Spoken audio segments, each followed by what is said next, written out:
Well, hello and welcome. Let's make sure that this is working. I can never tell. Looks like it's working, but we'll find out in just a second.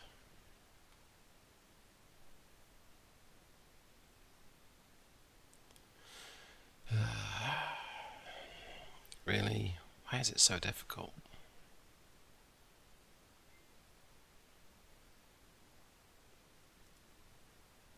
Why is it so difficult to see if this is working or not? Why is it consistently difficult to see if this is working? Why do I have to refresh my YouTube application more times than I've had cups of coffee today? Which actually is not very many. Okay, let's try again, shall we?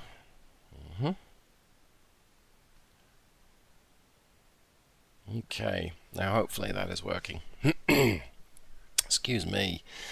I have a feeling I'm going to be having to take lots of breaks for water today. I already feel like I'm quite dry. I see. Okay, well, welcome back to Alaska. Go ahead and pick up my fuel tanker. Jump into here. Okay, here we go. Right, so this is my Scot A2HD. I've configured it as a sleeper, and the main reason is in Alaska, if you get stuck in the snow or get stuck in the Arctic Circle, you need some protection from the elements, and ideally a bit of warmth would not go amiss. Okay. Yeah, the A2HD is an interesting truck. I can't see the speedometer particularly well, so it's got to gauge how fast I'm going. In fact, I don't think I can see any of the instruments particularly well. The trailer brake sits in the way of the speedo, and the steering wheel sits in the way of the GPS unit. But I'm not going to whine about it too much. We may end up changing the truck. I don't know. We'll see. But right now, let's see. I've got that display if I need to. Well, if you're used to your engines under the hood, we have got a V8 today. This is actually a Detroit Diesel 8V92. It's the entry level of the 1978 family, I believe.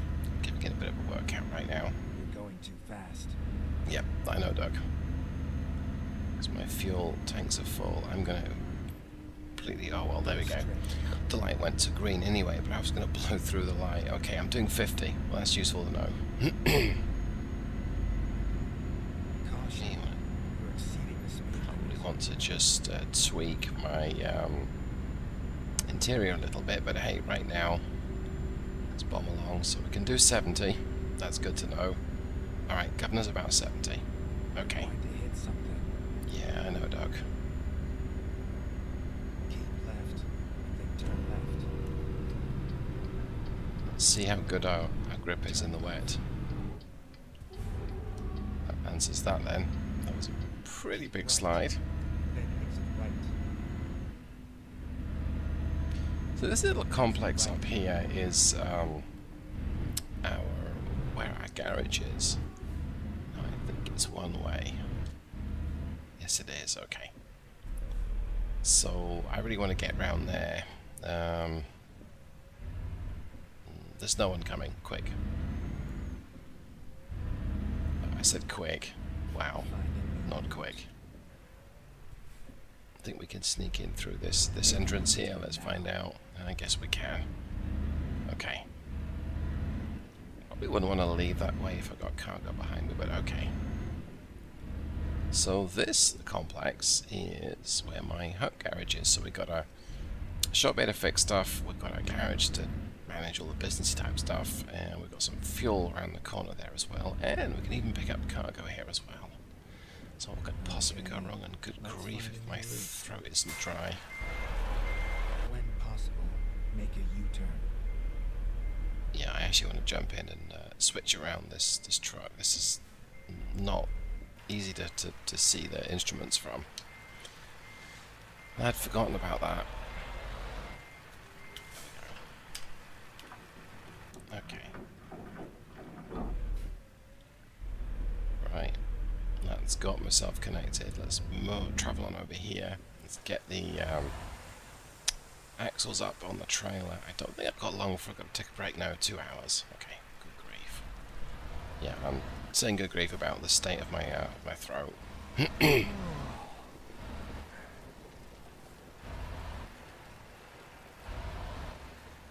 We'll start the stream proper in just a little bit. Okay, let's jump onto here. I want to drop to Windows and change a couple of settings. There we go. I really want to see what's going on there. That's that done. Okay, so what can we do here to change this?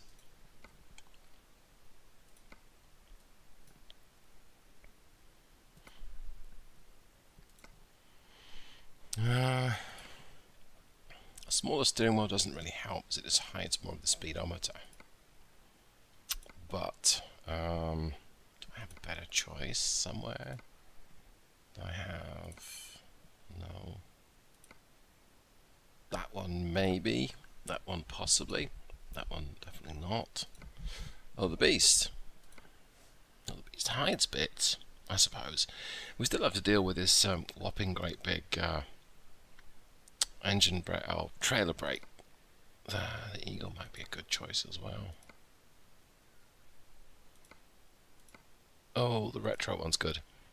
Yeah, so the way that the stock steering wheels are set up, they're a nice good size. But if you hit something, guess where this pointy bit here is going? Yeah. We don't really want it going where it's pointing. Oh, that looks nice. We like that. That's very pleasant. And yeah, okay, that works for me. So let's go ahead and do that. Now, can I move? Yes, I can. I can move my navigation system too. I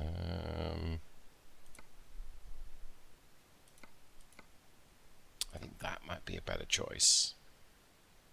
Yeah, I think so. Okay, let's try that.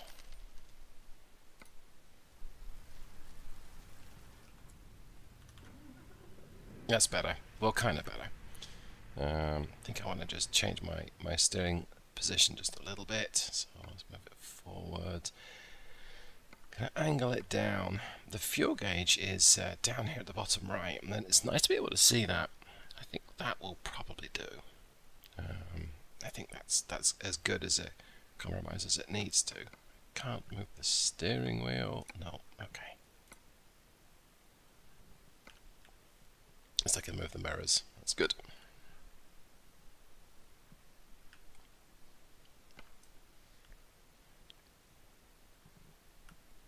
We may have to get some coffee at this rate. Okay. I'm able to see the corner of the truck here, which I can do, so that's great. Okay. Didn't get hood mirrors this time because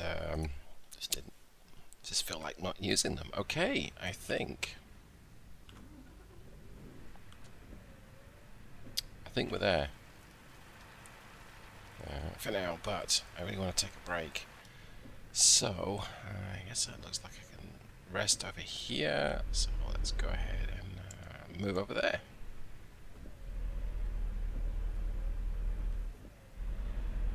Wow, why are we barely moving? Okay.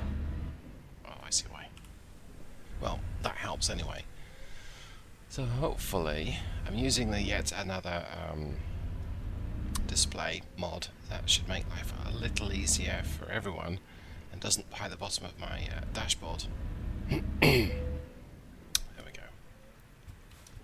Well, not the neatest place to park, but it's going to do me, so let's go ahead and shut that down. So what I really want to do is run trips during the day, so right now it's almost 1 PM. Let's use a console command. Let's make it 7 o'clock at night. Hopefully we won't get a fine. And let's take a break immediately. Okay, now it's 5 o'clock in the morning. It should be Monday, I think. Yes, Monday at 5. Okay. Right. Well, let's go ahead and run a trip. Hey, Alistair. How you doing, sir? I am feeling a little hoarse right now, which is interesting. I guess I've not spoken much today. Alright, let's run over here. Ooh, what's this? Oh, yeah. These are my Viking drinking flasks, flagons. They actually look like part of a windmill, but they look like drinking flagons to me. Okay, let's go over here. So we have a 4-compartment fuel tanker behind me. You know what? Let's see what we've got. Should do this first, I think. We have anything going from Fairbanks? Yes, we do. That's too short a trip. That's not worth it. Wow, these are all very short. So Nanana is barely any distance whatsoever. That's a reasonable distance. It's pretty heavy cargo as well. Yeah, okay. I've got plenty of trips. There must be a refinery at Fairbanks. I think I knew that. Gasoline to Anchor Point. It's a little lighter than the others. It's a good distance. 12 hours though. Be a challenge to get there in the day. Oh, I'm glad to hear that. Peachy. So you're saying peachy. Now, does this either mean that you are used to hearing the term peachy or you are based in California? I'm curious. I think taking this load of gasoline, or petroleum spirits to Anchorage is tempting. Then again, this one, yeah, I'm going to do, diesel is more dense, it's a heavier cargo, it's an easier trip. Maybe we'll try this one, just see how well the truck handles. It's a lot easier. Yeah, let's do that. I know. The Scot is it's one of those machines that I really didn't like it when it first came out. Well, that's not true. I didn't appreciate it. Is more accurate. But now I know the bare essentials about the history. It's like an independent company decided we can build our own trucks with blackjack and hookers. And I think there's Scot A1HD. A1 is the model and HD is heavy duty. That used a Ford cabin, just with Scot underpinnings. And the A2HD is an improved version, and yeah, it's kind of, I don't want to say it's ugly, but it's very functional looking, let's just say. And that was made in the late 80s, late 70s, I do apologize. Something like 76 to 81, if I remember correctly. And why is my cabin being illuminated? What's going on here? Maybe they all are. I don't know. Anyway. So yeah, I've got a bit of an appreciation for the Scot. I love its back to basics approach. It's very functional, and it should be in keeping with the Detroit Diesel 8V92. Brockway or Diamond Rio. Well, the Diamond Rio, I did see a mod for that, but I don't think it was very well put together. And couldn't really trust the source of it, let's just say. So I don't have it.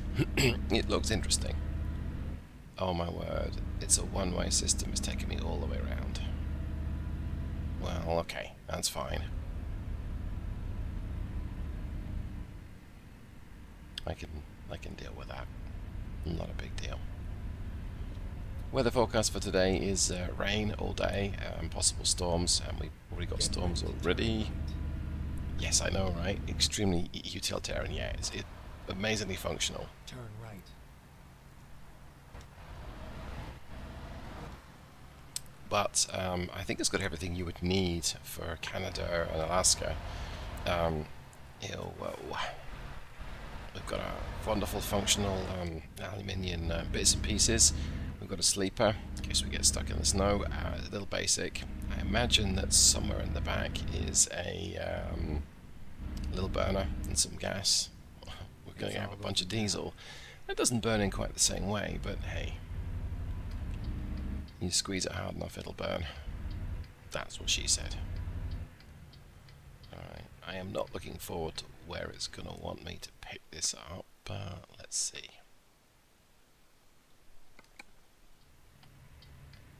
What's going to turn around? Okay. Yeah, I've got to get out of everyone's way here, but I'm not looking forward to this.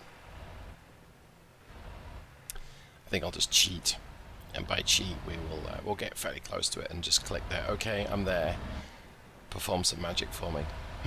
So let's give that a whirl.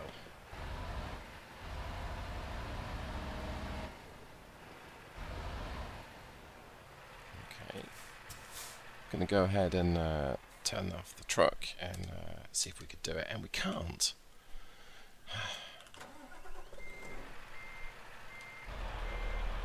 Usually we got the chance to be able to do it, but or to basically grab the cargo even though we're not in the spot, but I guess today we don't have that, at least not yet.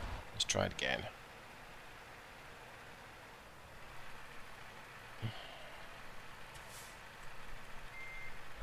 Well, this sucks.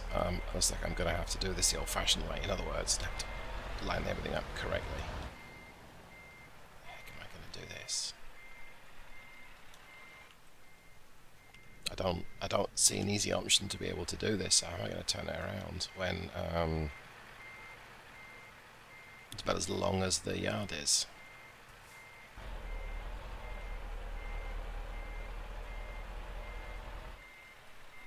I'm about to run into this as well. Let's see how I'm close. Yep, I'm actually touching it. Okay, wonderful. Yeah, the LTL 9000, there is a mod available out there for it as well, and I know a couple of people that have it, and they say, hey, it's got massive potential, it's just not ready for prime time yet. And I'm like, that's a shame. I don't know much more about it than that.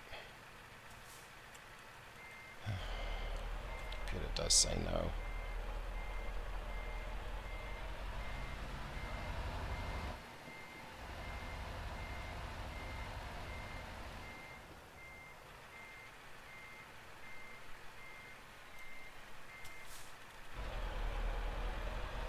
We are using the transmission today in automated mode. I am still kind of playing around with the progressive shift idea, just trying to refine it, and it's made it a much more pleasant experience. Bloody hell.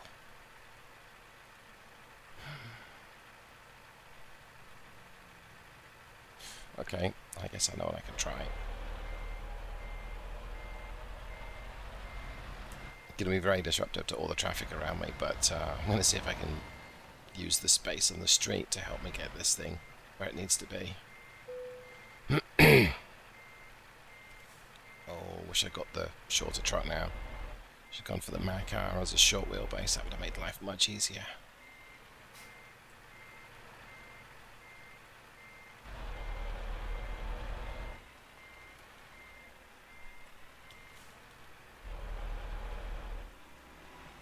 Alright, let's let people know I'm a numpty. Let's use my four-way hazard warning lights.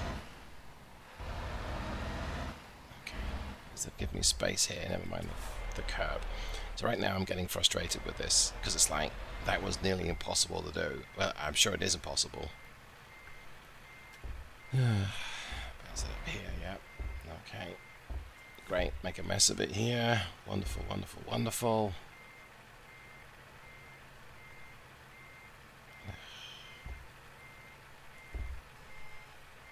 Don't honk at me one more time, sunshine.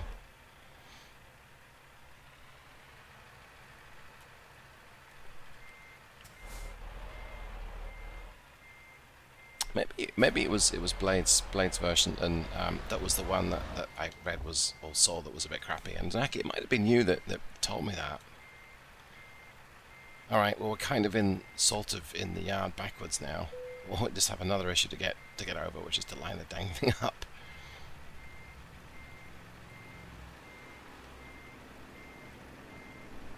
Well, this has been fun so far. Hey Zach, it wasn't my fault. I've got to turn this thing around in the yard, and I've got a 4-compartment fuel tanker. So what numpty came up with that idea? I've been at this for an hour, and yes, I know, that's exactly what she said. Hey, at least the offer won't expire.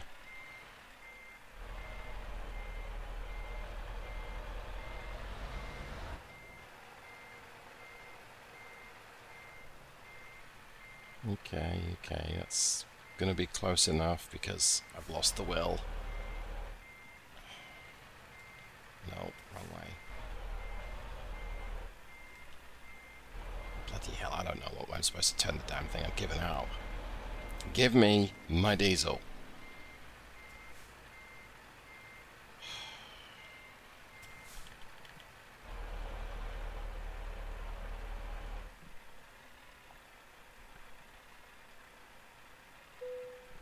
Yay, thank you. See, straight as...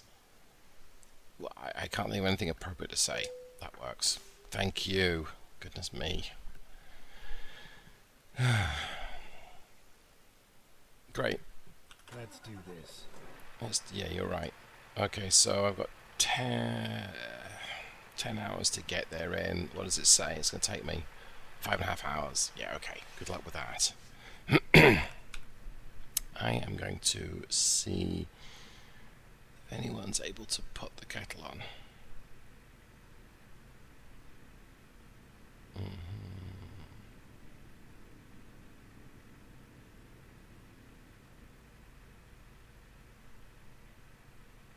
Okay. Right. Can we finally get on the move, please? Because it's been like 3 hours. Okay. That was a very frustrating first attempt at a job, and I'm normally a bit more patient than this, but it's like, why, oh why?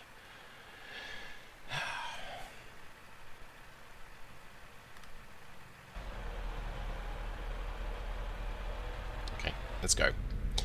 Oh yes, and I forgot, the DD8V92 is the less than 1,000 foot-pounds version. This is only the 360 horsepower variant.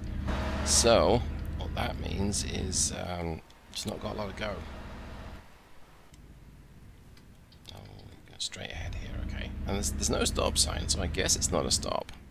There's no giveaway, there's just not even a clue. Okay.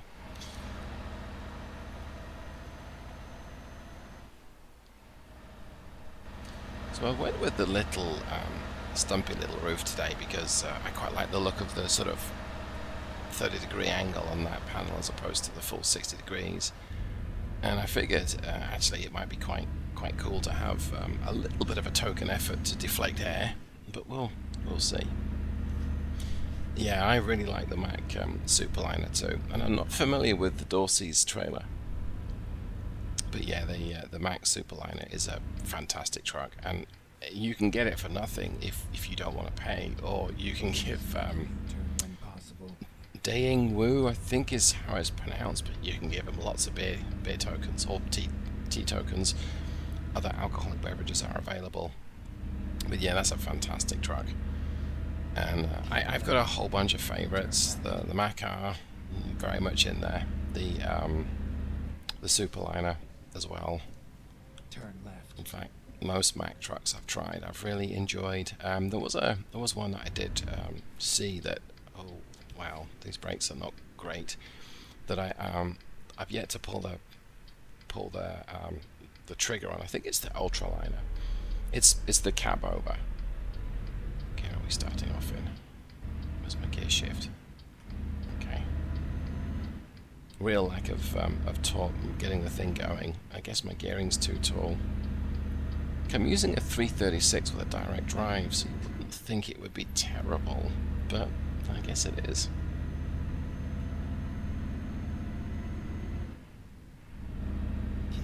So the Mack R and the Mack Superliner are the reasons why I started work on what was the Mack Engine Pack, but I basically pulled it into the Steele Productions Engine Pack because I was keeping too many engine packs on the go.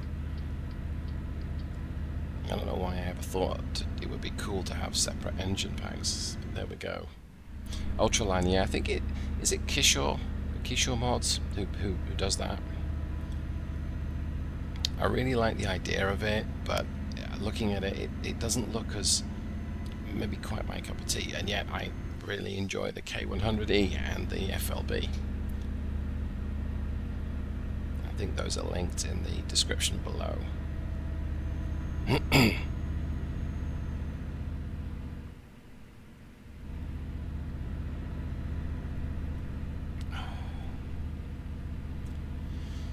going to keep drinking water until my voice returns to normality. That's 30 miles an hour. It feels like we're really doing an adventure at this point. I kind of feel like I should use the slip road to the right, because I haven't explored that road yet, but we'll save that for another day, I think.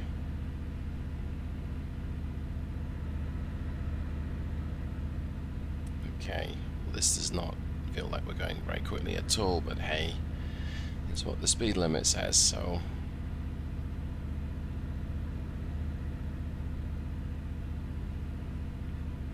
I think it changes up here. And Alaska North to the Future doesn't appear to have speed limit signs. I have just not seen them yet, so there we go. So the speed limit's changed. I'm going to disable cruise control. I'm going to punch it.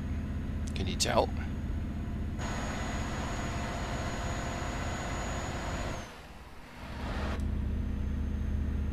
I don't know why you want me to go merge the left lane and merge the right lane, but I'm too lazy to do that. Nope.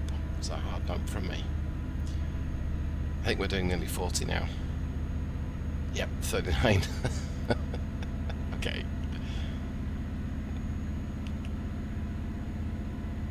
Yeah, I think this is going to be a challenge. Now that's probably top gear. Is it top gear? Yes it is. Concentrate on your steering, David, come on. So that's 1250 revs in, I guess, 45. Okay, let's merge left. Let's let everyone know what we're doing. There we go. Total cruise to get me up to 25, but we'll 55 even. We'll see if it actually does that before we have to slow down for the next hazard. Twin sticking. Yeah, I watch. Is it Full Beard Gaming? He does a lot of twin stick work, and I'm like, dang.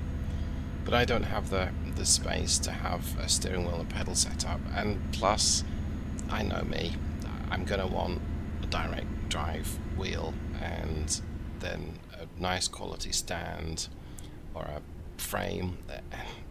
Before I've even blinked, I've mentally priced out several $1,000s of equipment, and as much as I enjoy this game, I really want to buy a house at some point. I can't justify spending, you know, $9,000 in a sim rig, and of course then you realize, well, this monitor seems a little bit small, and or maybe I need 3 of the same so I can do the whole surround. Yeah, no, I use a. Listen to me. The limit's got. Oh, I see. Okay.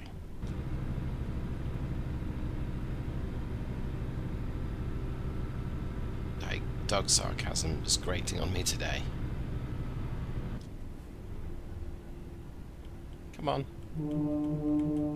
Can we like get a move on? I haven't not got the power to go around you. Don't make me try.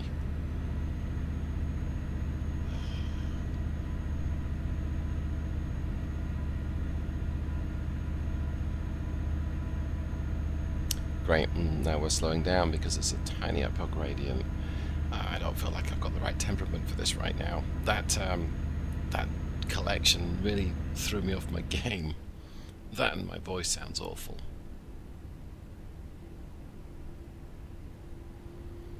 I think the reason why my voice sounds awful is the incredible sense of frustration I was experiencing while trying to get my navigation or my phone to recognize me.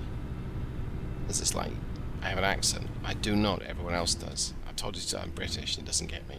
Alright, fine, I'll be American. It doesn't get me either. It's like, will you just understand me?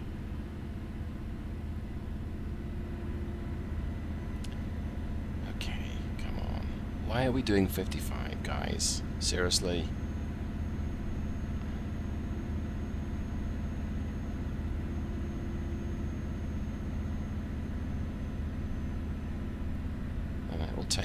roughly a day to overtake them, so I don't think I can really do that. Oh, now we're doing 50. My bad. Let's be careful what I wish for, right? Well, I'm going to pull back, give them a bit more space, because I can't go any quicker. In fact, I'm going to slow down to 45. This corner might be slightly treacherous. Of course, it's raining. It might just take me off the road, which would solve my problem of not being able to get around them, of course.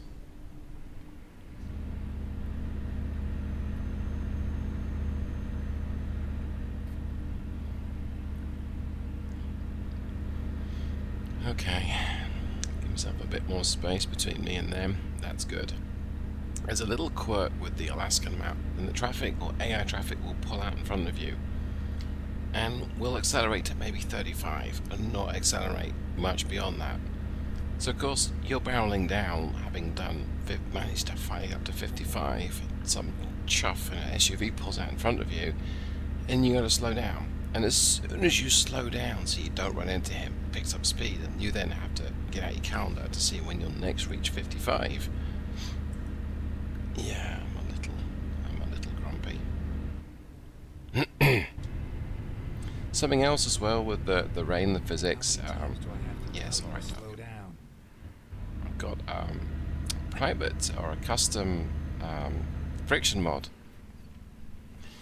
that I'm finding very hard to kind of tune and program. I need some lightning that makes it even slipperier. Great. It's kind of collision here, it looks like. Oh, I see.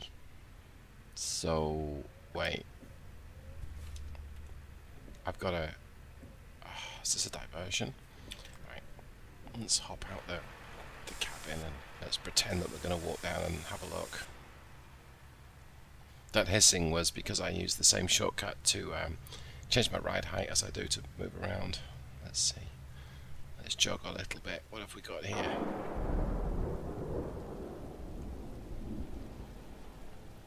Well, we're wibbity fake.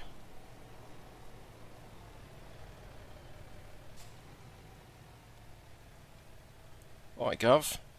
Can I get round here? You aren't doing much.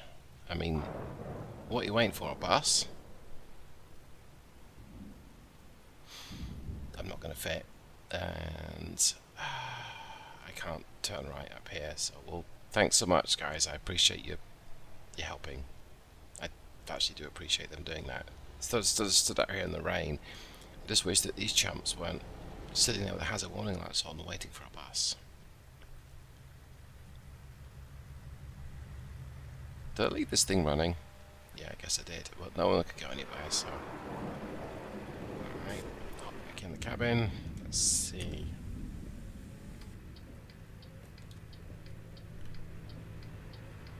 Okay, I'm going to pull out here and see if I can... take another road to the right, I think.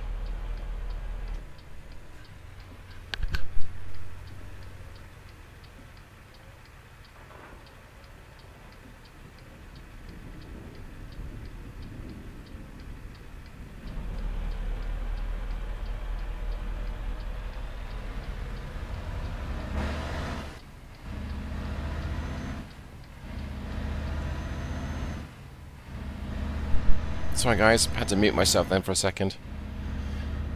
Okay, so I looked over my shoulder, and then someone wanted to ask me something. I know, right? No one's bloody working. Yeah, under a excuse me.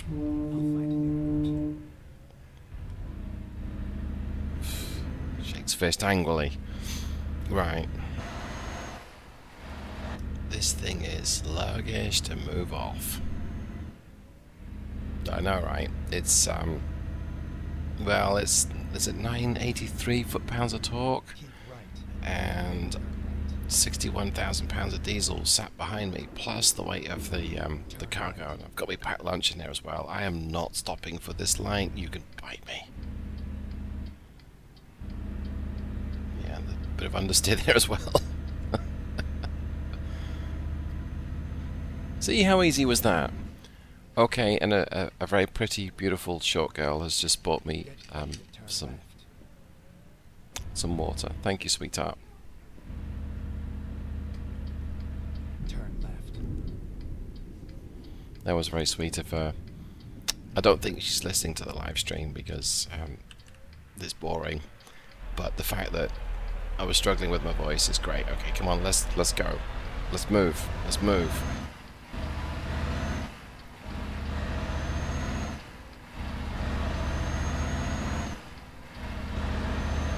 Let me just fill the cabin with rainwater first. Okay, there we go. Right. Are we still going to make it?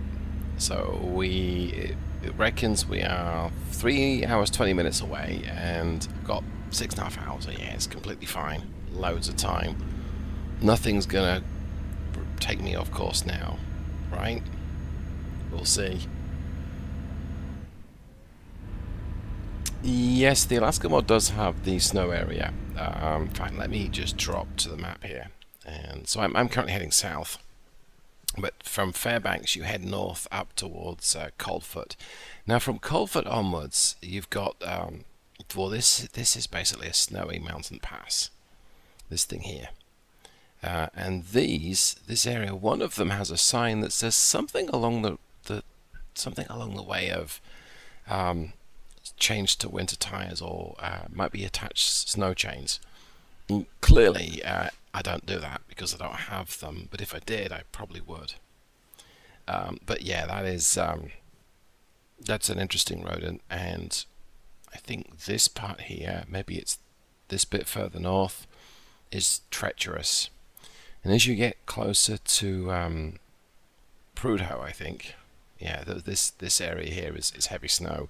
It does seem to take forever to actually get up here, but Prudhoe Bay is snowy. But yeah, I'll fast travel. Now, Coldfoot to Prudhoe Bay is a long way, and typically you take a night stop at Coldfoot. It is pretty awesome. I think it's $20 as well. It's like less than a lot of premium trucks as a map. And I know that there aren't many, there don't seem to be many roads on it. And a lot of the roads look like this, but this is fabulous. I half expect shiny, twinkling werewolf vampire things to appear from the side. It gives me that kind of, that kind of feel, which of course is bizarre because I think that was Washington State. And anyway, you don't get points for running over vampires, but still. Plus, Alaska has some fantastic gradients. Some amazing places to. Let's say if you're working on an engine mod, just want to make sure that it can pull up a hill with, say, 80,000 pounds gross vehicle. That's a great place to go and test it. Right, and some tight corners coming up. I'm going to drop my speed, my cruise to 40. Let's see if we don't fall off the road. I believe I can hear either an ice cream van or a tequila van. Oh yeah, that's not good. That was a big dose of understeer. I think I was doing 35, give or take.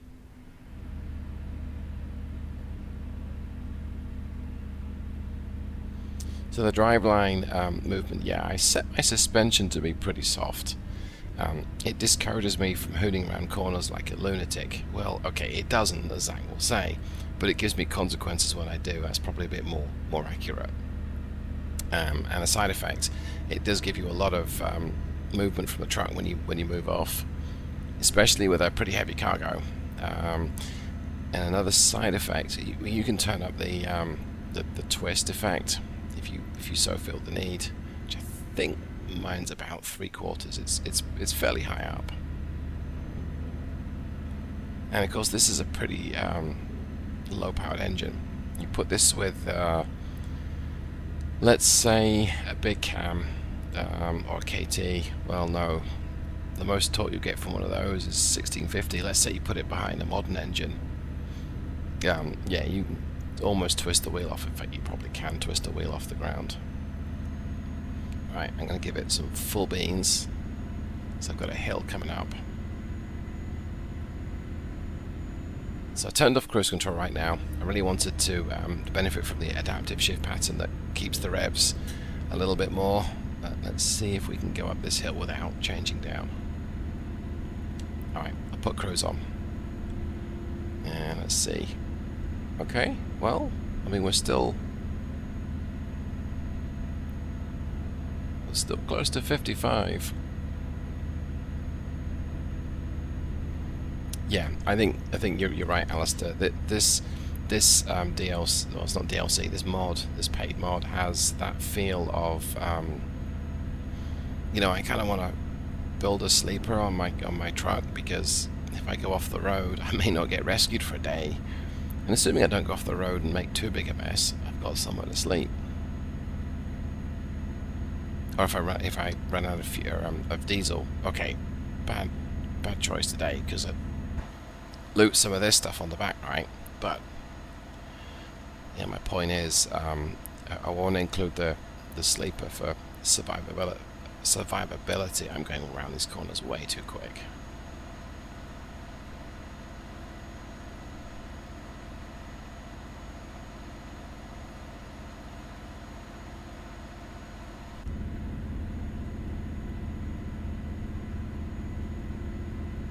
Actually did make it to 55. I'm going to drop the speed though. I don't trust these corners. They're just not. Yeah. Ask me why, I suppose. And you can see on the map the pipeline's next to us, and you can actually see the map, see the pipeline as well. That is very cool. Depending on where you are, the pipeline will vanish, and it seems to get buried underground.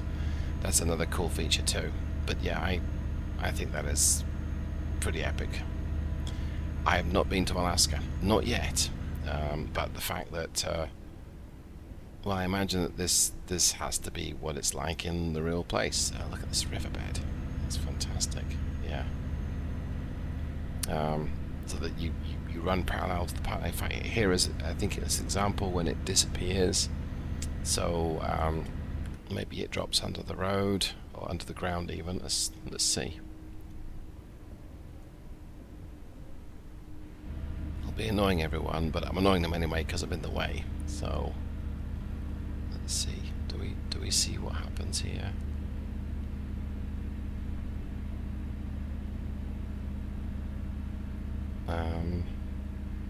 There's the pipeline. There it goes. So it goes underground, I think. Alright, let's get back on the power. Try and get myself back up to cruise. So yeah, I like that. And then at some point in the future, in the distance, it'll emerge. Not that I can see on the navigation unit, but I don't. Yeah, it's we'll see it at some point. Might be when we're coming back north with an empty tanker, perhaps.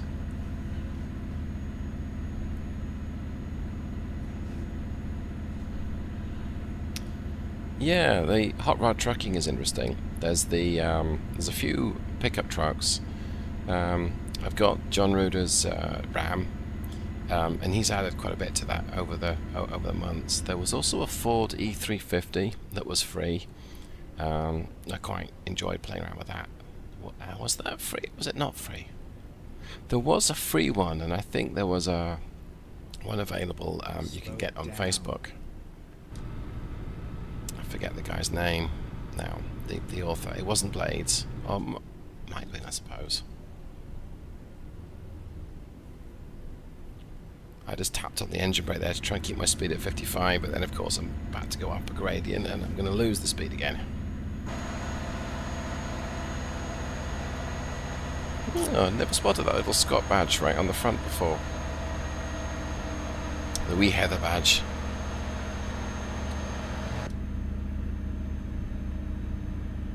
Okay, we're about to downshift. I'm letting the transmission sort itself out. Mason's mod, yes, thank you.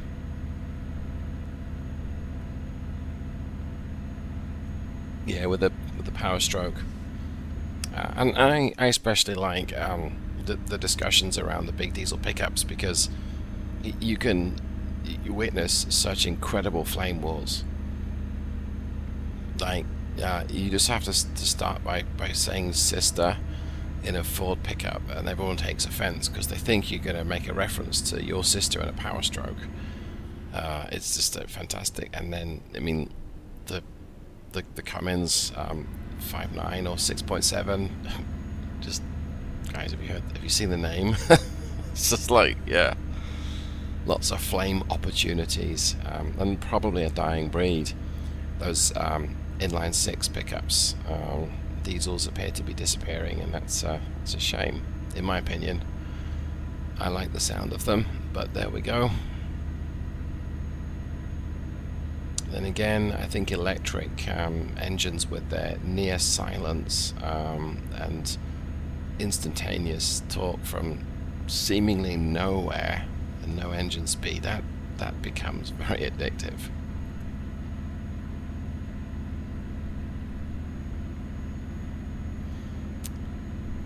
Yeah, a Hemi V8 would be good, and there's at least one mod that's a Challenger Demon with V8 sound, and it's like, ooh, I wonder if I could use that sound, a private mod, and build my own engine for the Dodge. And it's not difficult to build an engine, but getting the sound, and I'm not a sound expert. This V8 burble that you're hearing here, this comes from ETS2. This is the Scania 2016 V8. Now, I know it's a 4-stroke and it's a 2-stroke engine, and I do feel bad, but I want you to imagine how bad I would feel if all I had was a 4-stroke 6-cylinder sound for a DD 8V92. I couldn't do it. Hand over heart, that is the reason why it took me so long to release the 8V92. The torque curves and shift points were ready a while ago. Right, I'm going to use a bit of engine braking now. We're coming into our destination. Big bolt of lightning in the future. Up ahead of us. Get ready to turn right. Okay, let's get back on the engine brake. Stage 3 of the 8V92 engine brake will downshift for you. Stage 2 is, I think, 60% braking effort. And I think I want to change that, actually. Let's tell people where I'm going. So that Stage 4 has the downshift and Stage 3 does not. But not today.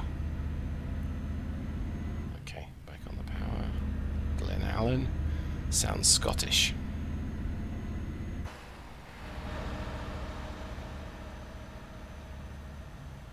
Yeah, we are working this engine hard, and we are slowly accelerating. I thought that the SRT Hellcat was a V8 with a supercharger. I thought, as opposed to the 8.4 V10 that was based on a Lamborghini truck engine or something of that nature.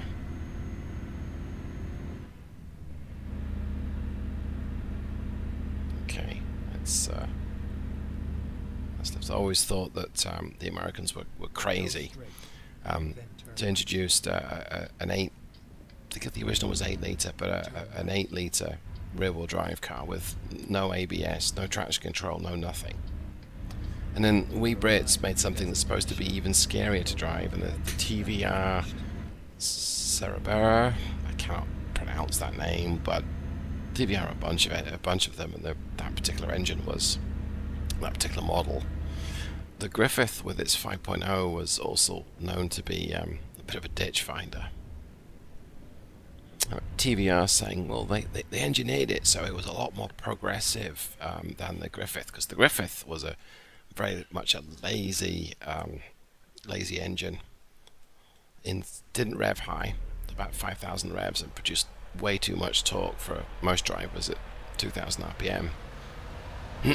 So pull into a corner, try and balance it with the throttle, and you don't balance it very well. I'm making this difficult for myself, aren't I? Yeah, I am. I know I should do this in the cabin view, but I'm not going to. I'm going to try it from this angle because, hey, I apparently like making life difficult for me.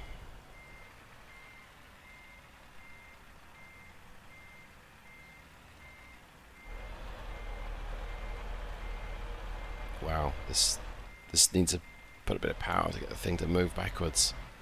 Must be a slight slope.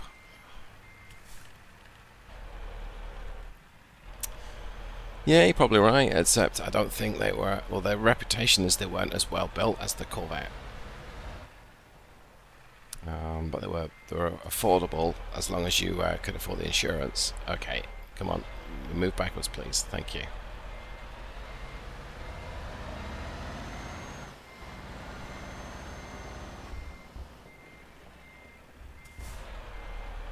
This is hard to maneuver. It's yeah, I'm struggling with it. More than I usually do, I should say.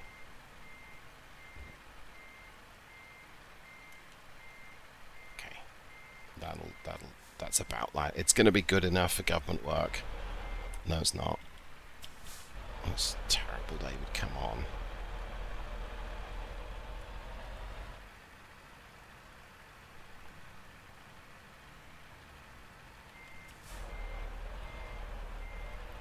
Oh, the Speed 12 was a monster.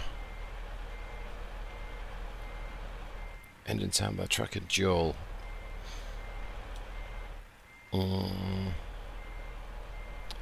I don't think I know that. Or maybe I do. I forget. Oh my word! Come on, will you just help me out here and not stop moving? It's barely a gradient. Come on. I know you say you're happy with that, but I'm not.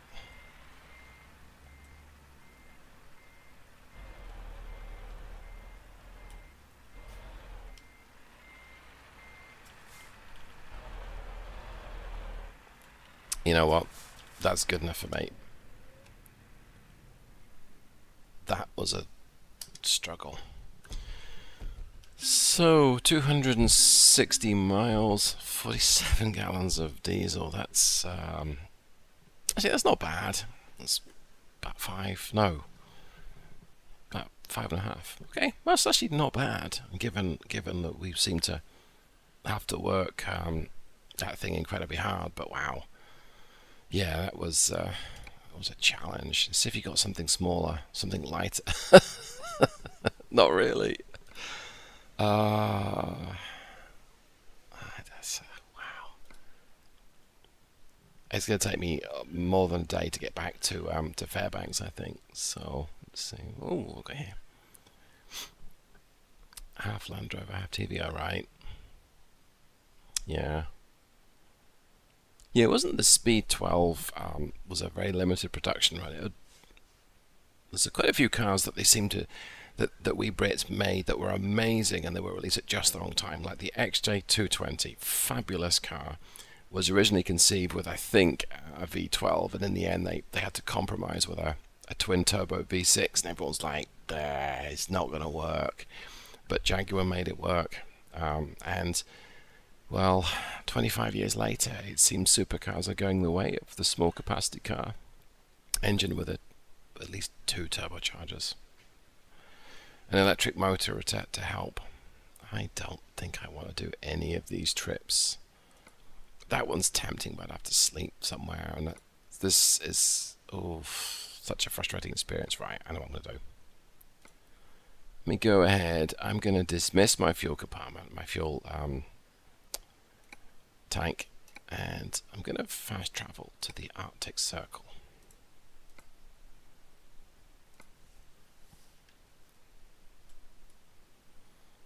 If I were to drive, how far would that be? I'm curious now.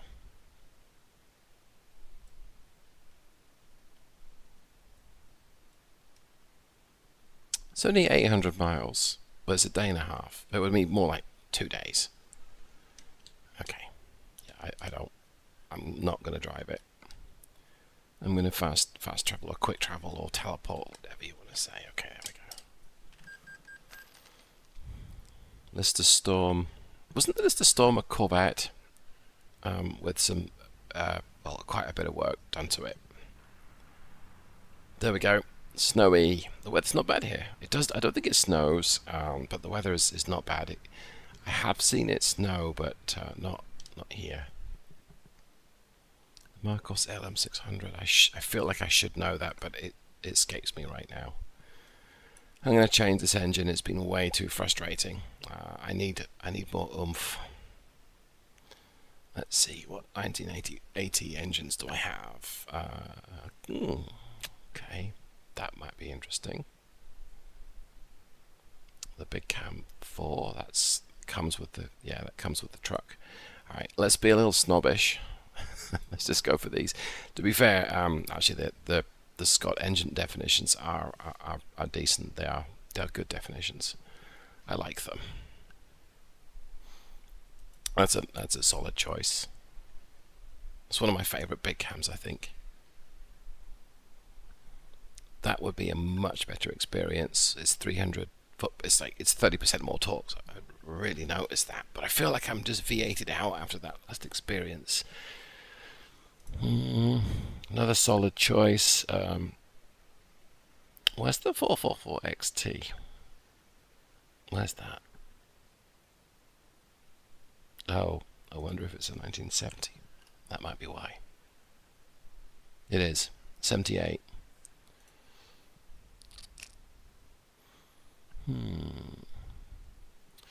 It's a very revvy little 14-litre engine. That Jaguar plate, yeah, could be. Right, I'm going to go take a very quick comfort break, but if you have a preference of engine, if you've seen one that you like, go ahead and just pop a comment in there. I'm going to go and attempt to soothe my throat. I'll be back in hopefully just a few minutes.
And I'm back. Have I got a cat 3804 lurking about? No, but how hard would that be? Trouble is that, without wishing to sound disparaging, the stock, the Zmod's definitions are not quite what I would hope to see, but I do have some prototype definitions, because I have definitions for most of his engines, because I like playing around with them. I like boats and I like engines. If you want to hear a V8 though, how about we play around with the Mac? It's the E9 soundstage, but I've got it in an EN-DDT 865 and 866. They're basically 14-litre engines that Mac used that predate the E9. That could be interesting. Well, let me go ahead and close this. We might have to use the same page up on a Mac, or maybe even yes. Okay, well that answers that then. Right, and I think I have the beta set up for the ultraliner, the superliner even. Sorry. Let's take a look.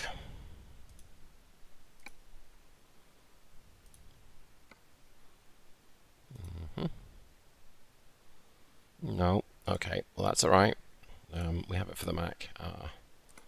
Yes, that might be running one. Let's have a look. No, that's actually something else. That's ENDT 767. Why do I know all these? Yeah, ENDT 676. I was wrong, but I knew what I meant. Right, there we go. Hey, there we go.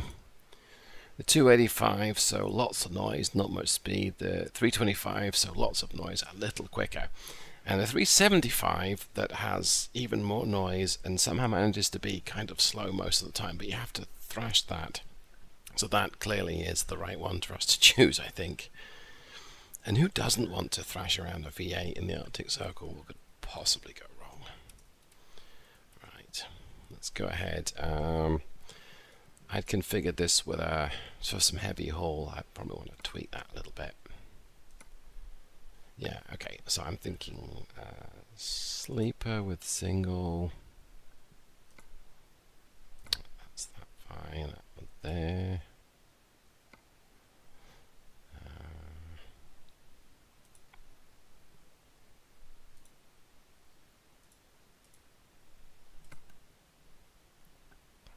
I know, right? Gotta like those Macs. No, it will not do a 5-speed as a 375. The 285 and 325 will work with a 5-speed. We could force it to work with this. Oh, Google, be quiet. I wasn't talking to you. Let's just go with the stock one, I think. Yeah, let's do that. I think I want a black interior. I think I will go with metallic red or blue or purple. I don't know what I'm going to go with. I know, metallic green. Okay. The accessories.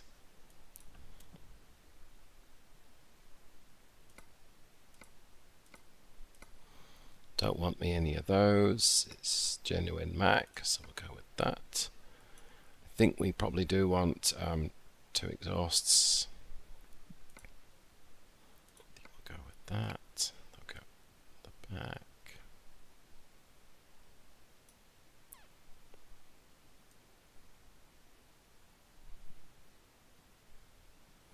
Spicer 10 speed. Yeah. Yeah, there's lots of there's not really a Mac configuration I don't like. I haven't found one yet. I think we'll do that. We want horns. No, because I quite like the part horn that you can play around with, so we'll do that. Okay, this is quick and dirty. I'm not going to bother with the beacon because you can't see it. Um,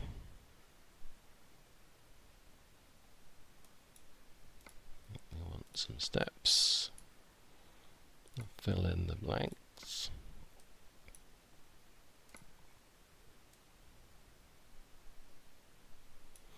They look like Michelin 295/75s. Yep, they are. As well. And the front. Okay, I think we're kind of there.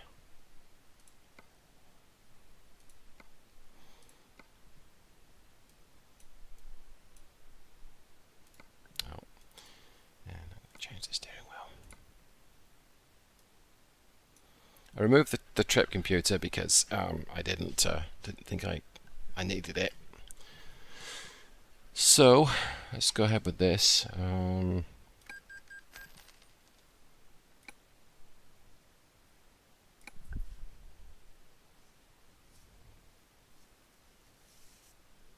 Yeah, there are a couple of 700 series Macs, but you're right. They're not ideal. Does it need it? Yes, it probably does. But I also think that I'm well catered for between the Superliner and the Mac R 600. And yeah, I will pretend that we can fit stuff under the hood here. Okay, so I'm gonna just I'm gonna let this thing idle.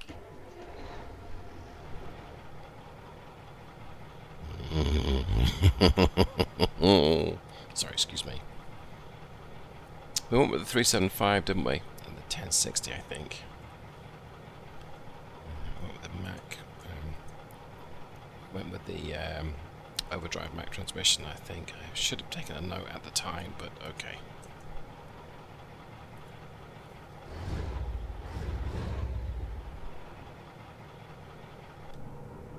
You and I both, sir. Well, actually, I think it was playing the game as well.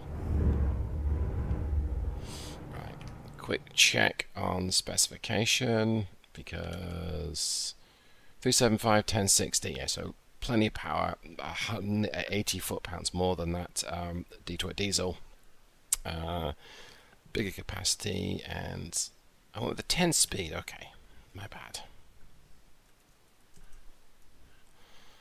Right, it might benefit from the 12 because this thing has got not much torque low down, so I'm going to go ahead and tweak that, I think. And it's wheel spinning.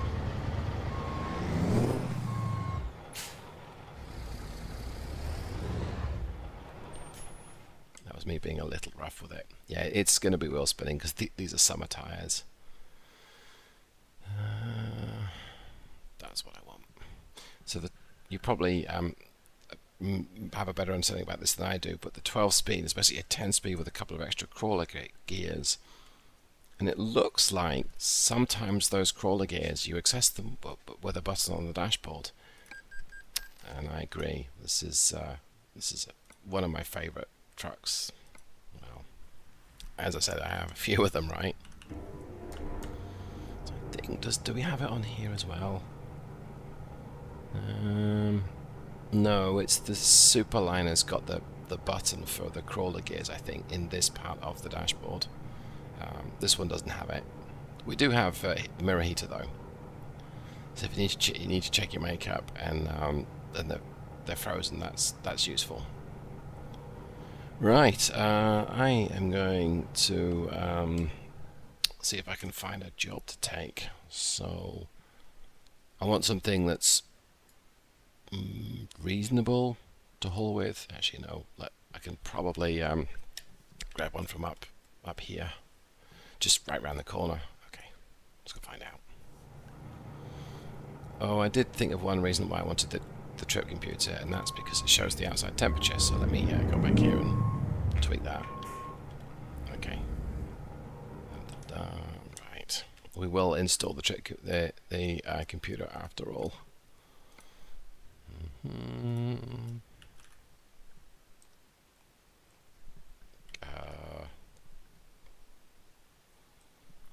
Why did I not find it? Okay, truck info, that's why. That's what I want. I think... Actually, no, I think I can do that one. Because I don't think this has the map on it. I'm not sure. If it's got the map, I don't need the GPS unit down there. Okay, great. That's what I want. So let's check what it says, the temperature. Yeah, so it says 3 degrees outside and my oil is 12 degrees Fahrenheit. And the water temp was just 3. So I would probably let this thing idle for 30 minutes before driving off, but it's just a simulation, it's just a game. Okay, let's did I turn my lights on? No.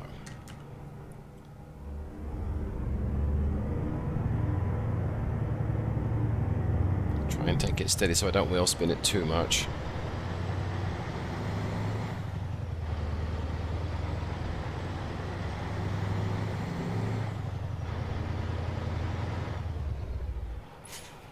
Let's try something. Okay. Just put the diff lock on, so let's see if I give it a bootful, will it spin around the rear end? Not yet. Yeah, it's just spinning his wheels, okay. Alright, let's see what's available here.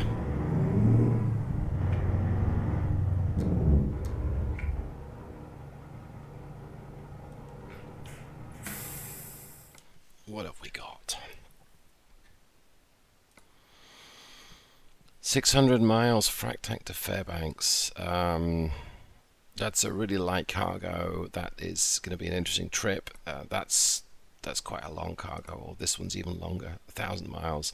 I kind of feel like trying this, to be fair, because what's the worst that happens? And it's yellow, so therefore it's quick. The worst that happens is we crash. I'm not going to change my tires to be summer tires. Yeah, I'm going to go ahead and take it, because I mean, really, if you like the sound of the Mac and you want to see what this is like in the winter, okay, let's go for it. What's the worst that happens? Let's see. 4 hours till I take a rest break. I gotta see where we're gonna stop. There's one here. How far away is that? You're not letting me set a navigation point. Okay, maybe I've got to pick it up first. Right, let's pick up my cargo first, then we'll check. If it's not 4 hours away, I'm gonna do a night stop here, because I don't want to end up passing out and wrecking, destroying the Mac.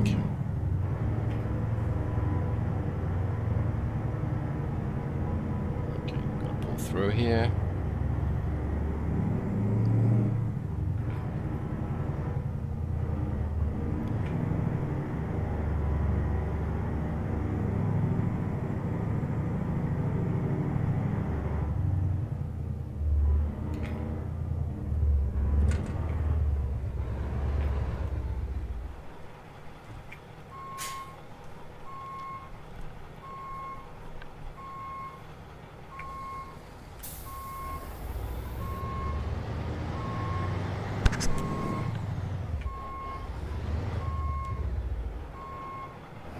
I agree. The whole squared off look, sometimes it's so ugly it becomes beautiful. I think the same is true of a lot of equipment. So like, let's take example of military aircraft. A shape like the F-14 Tomcat is svelte. I mean, from a distance it's svelte and it's got no lumps and bumps, it's beautiful. A shape like the F-4 Phantom, it's kind of lumpy and bumpy and utterly functional and kind of ugly, and I absolutely adore that shape. Now, there's a very good reason why I like that shape, but I spent a lot of time around one as a kid. But yeah, it's not a traditionally pretty shape, whereas I think the F-14 could be. Bicentennial package from... I'll have to check that out. I know that the Aussies got the Superliner for much more than the States did.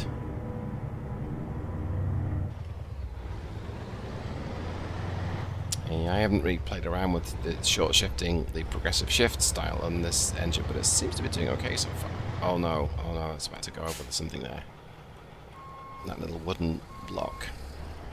I'd rather not go over it.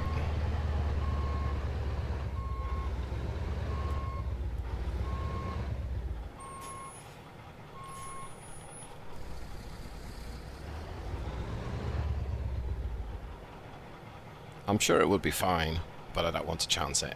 Okay, there we go. Alright, let's make like a tree and get out of here. Oh no, wait, okay, almost forgot. Yeah, I think the Blackbird is fantastic and enormous if you've ever seen one. Enormous size aircraft. Okay, that says it's only 2 hours away. Let's suppose it's 3. We probably have enough time to get there. Yeah, we do. 4 hours. Okay.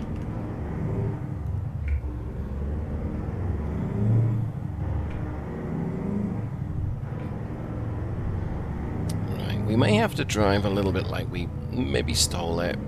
Or we're borrowing it with aggression.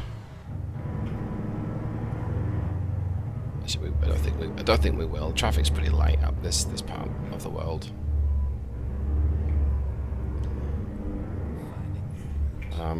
Where are you going, David? Go left. You numpty. Yeah, it's wheel spinning. Okay, come on. This engine needs lots of rest to perform, so I might be talking less.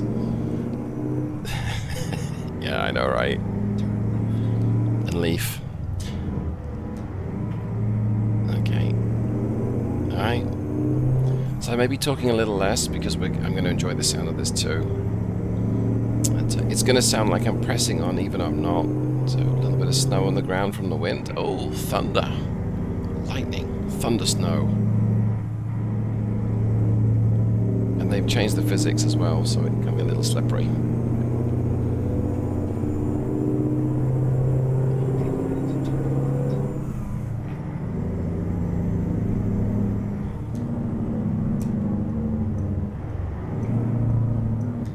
I believe the minimum temperature recommended for your oil when you use the engine brake is 100 degrees Fahrenheit, and we just reached it, so...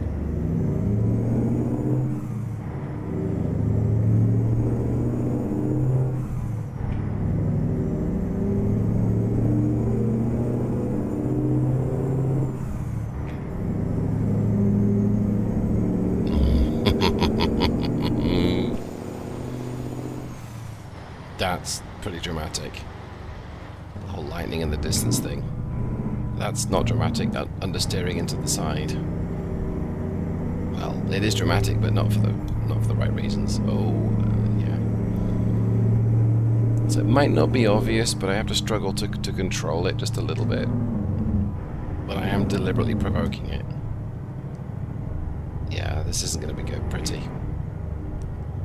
Right, come on, that's understeering, okay. Yeah, that's it. Take the side, that's it. Good girl. There we go.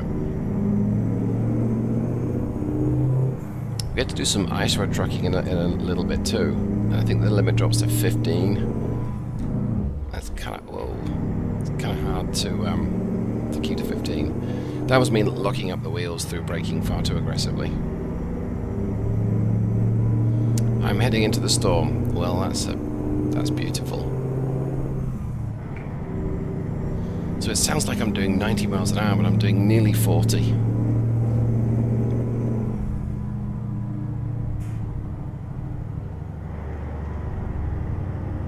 Yeah, it doesn't really like being pitched up on two wheels that much. Okay. This road surface gets slippery. And...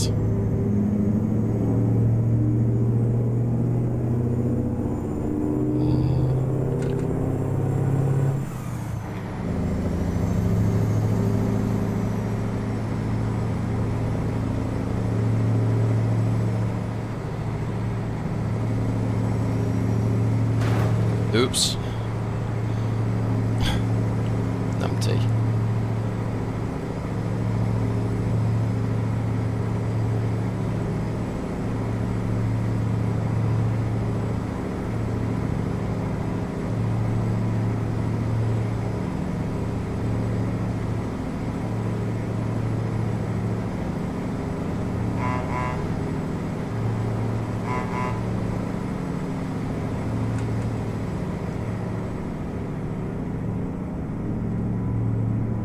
So I opened the windows just because, but it's 50, it's 0 Fahrenheit even, not 50. it's 0 Fahrenheit out there, so I don't know what it is in Celsius, but bloody cold, or if you pee you have to snap it off, cold. And of course there's a bit of a wind as well. That's what we're seeing over this this ice road nonsense that we're driving on right now. We're slowly catching up with a big rig in front of us, and maybe a car. Yep, car ahead of it. So yeah, let's settle back. Yeah, this is gonna be fun. Yeah, so I think that the thing with the map is that you get the whole green. Usually it works better if it's raining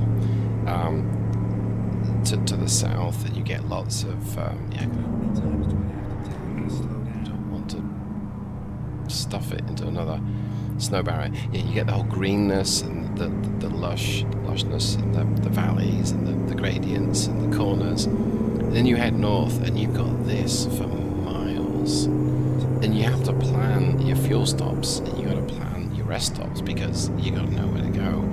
Yeah, there's a hold up ahead. That storm on the horizon looks fantastic. And that's not an Alaska thing, that's an SCS ATS 1.49, but that looks amazing. I really want to get a couple of pictures. Oh wow. Oh yeah, this might be an interesting ride. I'd love to get a shot of it, but I'm not going to, because I don't think it would really be relevant to... Oh, speed limit's 15. So that's me yanking on the brake pedal and see how it is locked. Yeah, that was a very, very dramatic lightning. Okay, this is going to be fun.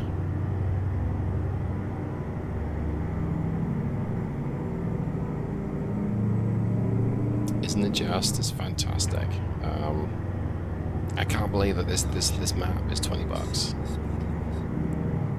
I'm speeding again. Now here is where it gets interesting. Whoa, is where it gets interesting, because we got to go through cold seawater.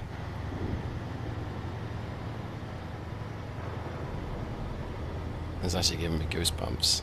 We had a big thunderstorm in Texas a couple of nights ago, and that sounds just like it.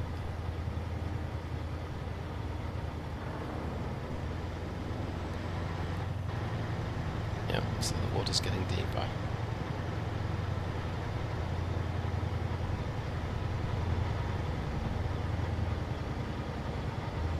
I'm surprised that Jeep's still following us. It's probably waiting for his transmission to break. Deeper. Through this bit, at least.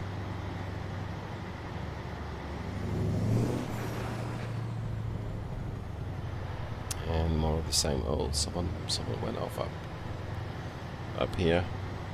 Yeah, the little Mac, it needs revs. I think its governor's 2400 RPM. And it pulls hard to about 23-ish. The other sort of 100 revs is there for the harder hearing.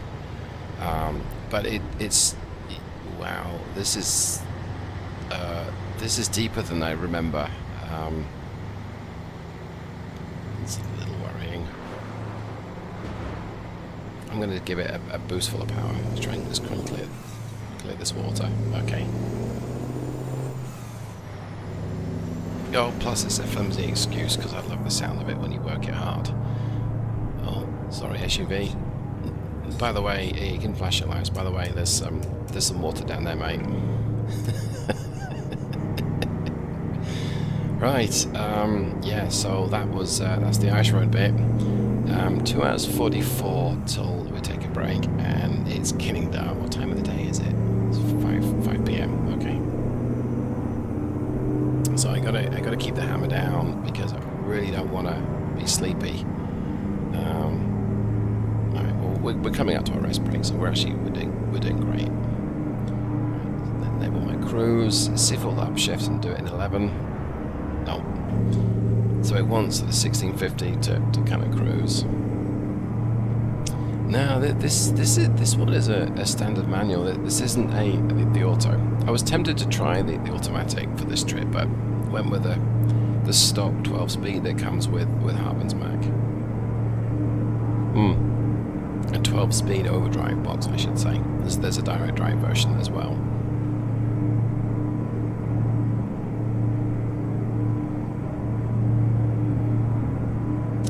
This weather is not looking good. The wind's picking up.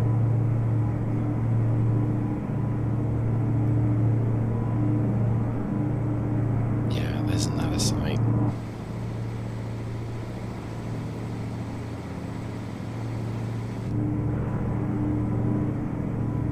Now, if it looks like I'm erratically steering all over the road, I am, but it's whatever they did to the physics. It's like driving a car over a very partly flooded road surface at speed. We Brits would say aquaplaning. It's hydroplaning. It's got that nervousness. So leaving the controls alone helps, but you see it wobble around a little bit.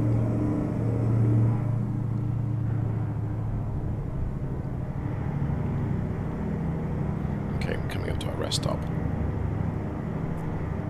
It's these trucks on the right hand side. There's a space next to them. Minus 12 Fahrenheit, so that's frightfully cold. Okay, let's pull in here. I can't use the engine brake because it just locks up the wheels. Oh, okay, it did before, but it's not now. Right. This won't get points for neatness, but I just want to take my brake.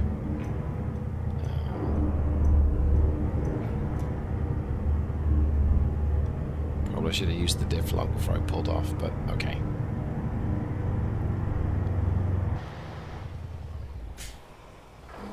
What's that? That wasn't me, that went dark. Wow, okay.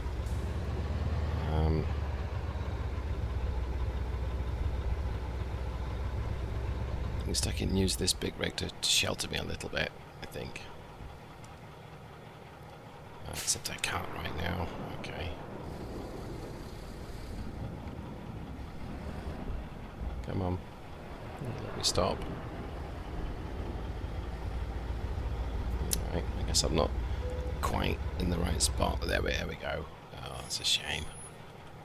I would rather not be directly in the wind, but okay.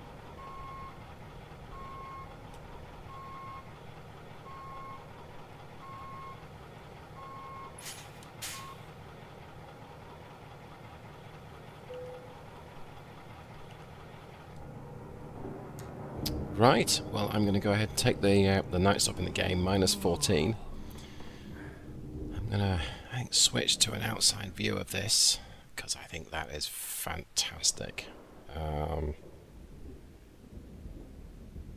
Sounds good as well.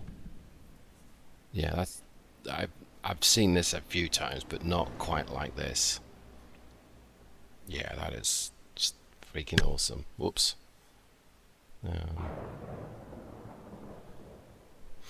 What have we got? I think Max. Some of them did, yes. Yeah. There's the Allison 740D and 750 DRD. The DR is the deep reduction. That's the 5-speed. A bit tatters, yeah. No, this is the in-game lightning.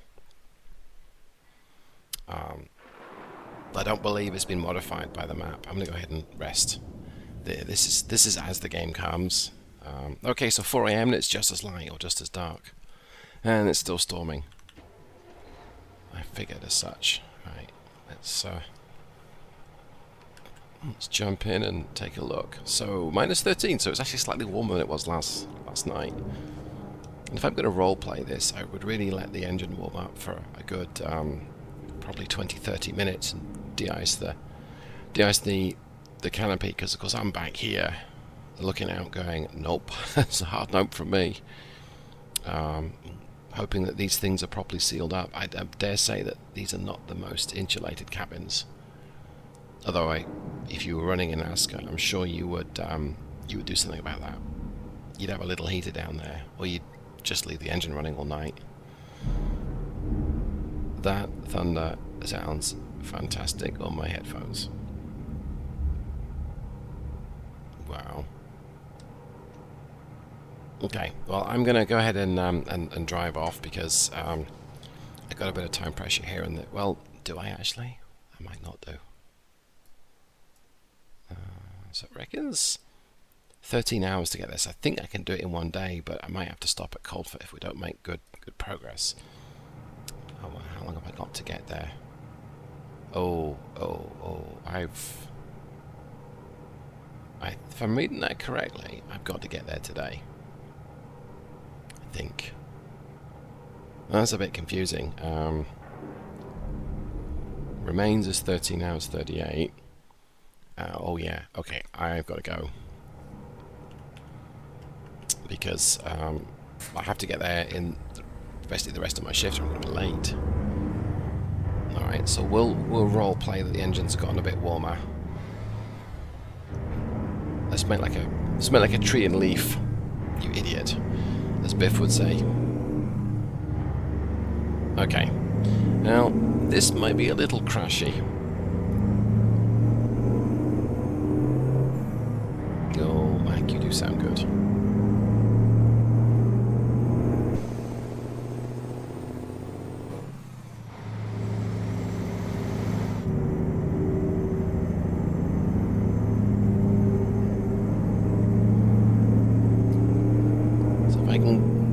A little quicker than the speed limit, that will help my time, I think. So we will do what you should never do in course in Alaska in the snow, and that is speed. Because what would possibly go wrong, right, if you were speeding? And other than an icy doom, it's not steering particularly great at this point. But hey, it's steering enough I can get around the corner. Lift off completely. There's a left-hand corner. It's a gentle left-hand turn, but I'm not Han Solo in the Millennium Falcon. Those gentle left-hand turns are vicious. Alright, okay, back on the power. May have to overtake stuff as well. That could be fun. Yep. Absolutely right. Eastbound and down. We got to get there before our diesel freezes in the tank.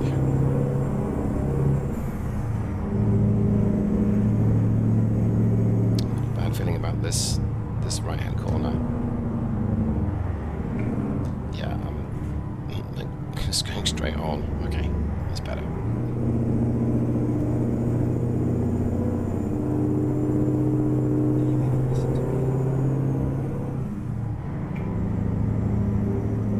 Oh, someone got stuck up ahead.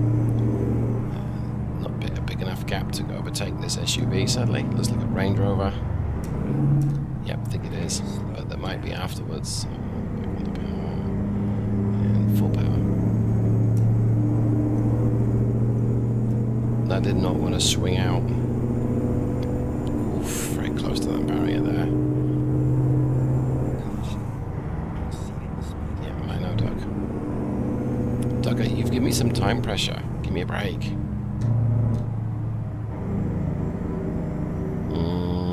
Don't want to do it. Don't want to do it.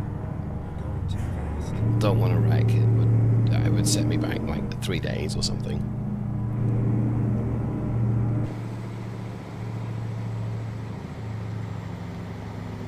They need to start fracking in a hurry. Okay, looks like it's clear. Let's go. Go, go, go. It's going, but not going quickly enough. Come on. Oh, there's someone coming. Yeah, I'm not going to do it. That would be a bad idea. Alright, so I've not got quite enough power to pull that one off. And I don't really feel like going around a blind corner. Oh, look at the scenery with as the sun thinks about coming up. When we go over the mountains, it might be just about the right time with this golden glow. Yeah, here we go. Slow down. Is the pipeline again.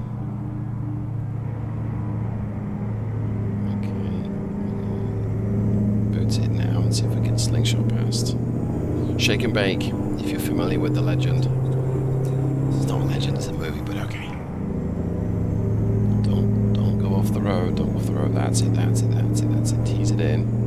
Now go in a little bit more. Come on. Okay, thank you.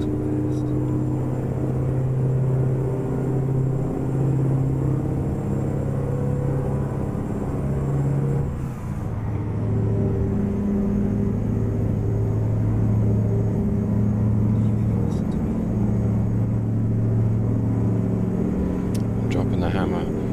Just gotta be careful I just don't drop off the side of the road. It's very easy to do. I'm gonna take this really wide angle here for the overtake, and if someone approaches me, I can't stop in time.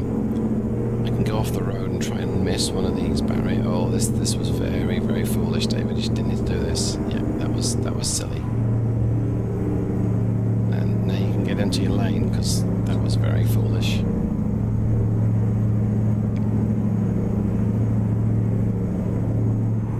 Okay, tight corner coming up. You can hear the snow on the ground as well.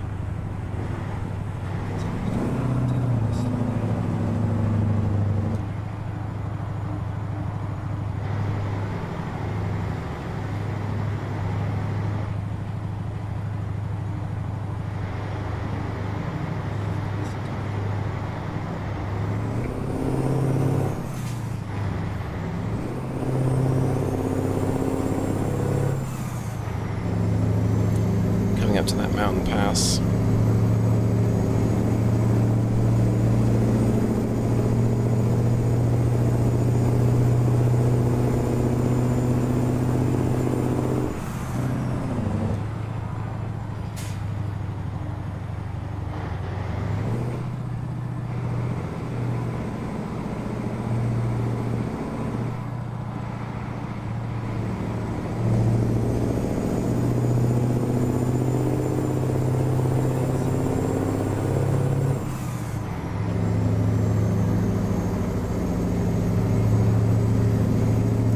Storm's finished, but it's very dark. We're going into the darkness, so I'm not encouraged by the weather.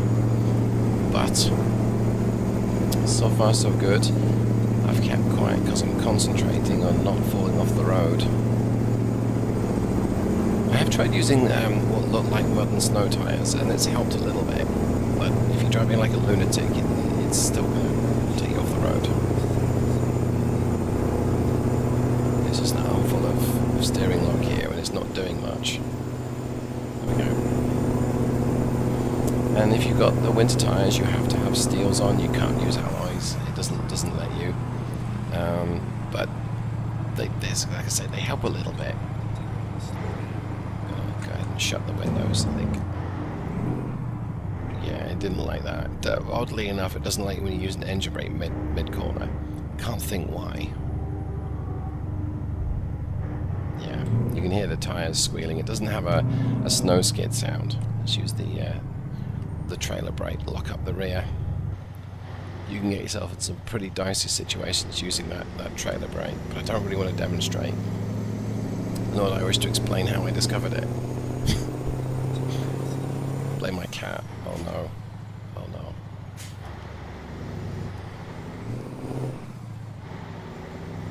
So here is where you might stop and change to winter tires, but I'm not going to.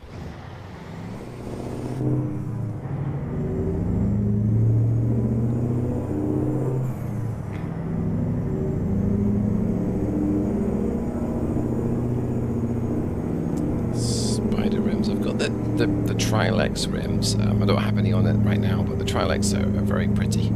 I like them all. Beautiful gap braking up. Okay, so I've got to take it steady on the right left, and then if we get the angle just right, nail it like so.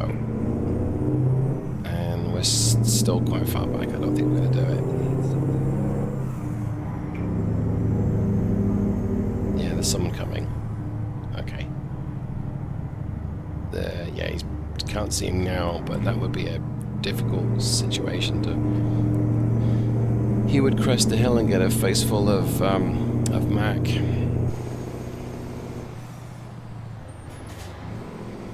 Oh, I touched the brakes and it just did not like that. Very uncomfortable movement. This is the pass. This is where it gets really slippery. I'm going to take it steady. Let's see if I can get the trailer to go hang out a little bit. Not yet. We'll try it here. Oh, maybe we won't actually. Oh no. Okay. We managed to avoid the only thing in the road I could hit. I was about to go into it. may want to stop and lock my differential. This is a steep hill coming up though. Well, I'm going to chance it, but we may regret this choice of not stopping. Is there anything coming? No, nothing. So boots it around here. This is full beans, and well, it's picking up speed at least. That's good. You see, look at the amount of steering lock I'm putting on just for it to not respond. Right, so a little bit of trailer brake here, and yeah, both the cabin and the trailer hit the barrier. Thank goodness for the barrier, that would have been very unpleasant. And it was just a graze. Yeah, I'm now stuck behind these vehicles and they're slowing down, which is not good.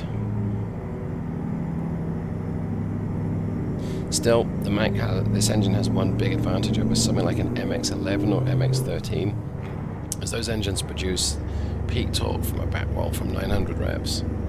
And that means that at 1,000 revs, when you give it full power, you get all that torque, and that typically causes the wheels to start spinning. This engine is a lot more progressive, because it's a bit like how TVR tried to engineer their engines to be a lot more progressive with the power. So they were a lot less snappy, shall we say.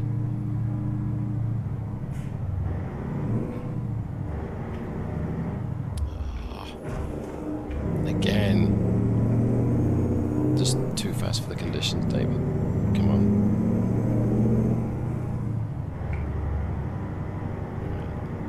Carry a little bit more speed around this corner. We're just about over the mountain pass, and it's brightening up, so but I don't think I can go around this corner effectively. No, I really can't. Give it a boot full of power here, but I don't want to drift into the left lane too much. There we go. Manage that, but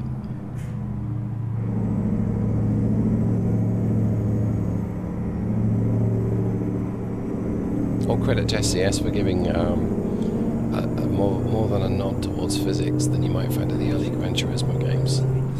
You can use the inertia of the trailer to swing things around, but I'm not practiced at it, and it's very difficult for me, and very easy to crash. Exactly.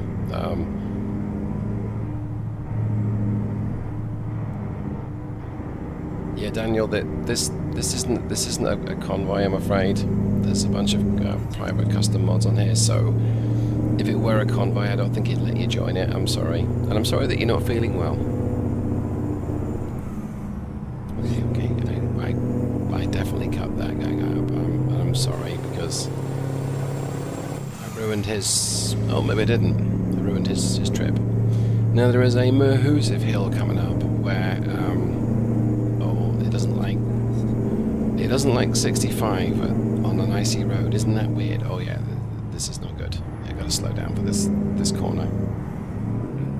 Yeah, and now we're wheel spinning. Because you just go straight ahead, and it's not like you can dodge all of those trees.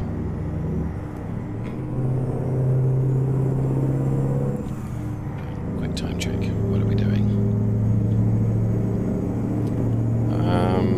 Okay, I've got an hour spare, so it's going to take me 8 hours 11 minutes to get there, and I've got 9 hours and 10 minutes. That's good. I need that little bit of leeway. Oops. So I'm going to risk this. Thank goodness there's nothing over the hill. Is that something coming towards me, or no? It's just a road sign. Okay. Get off the side.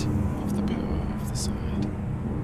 Do you even listen to me? Please start steering.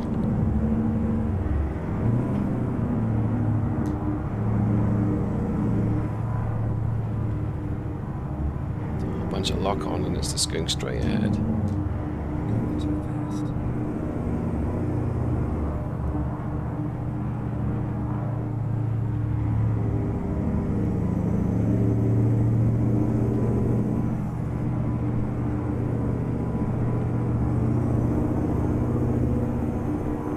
How many times do I have to tell you to slow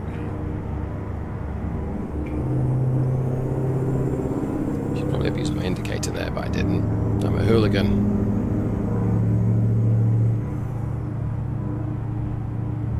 Caution.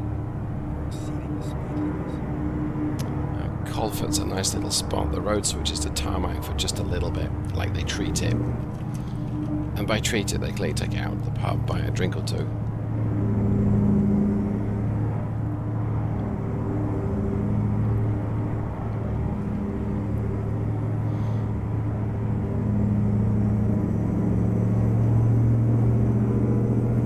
Here's the road surface.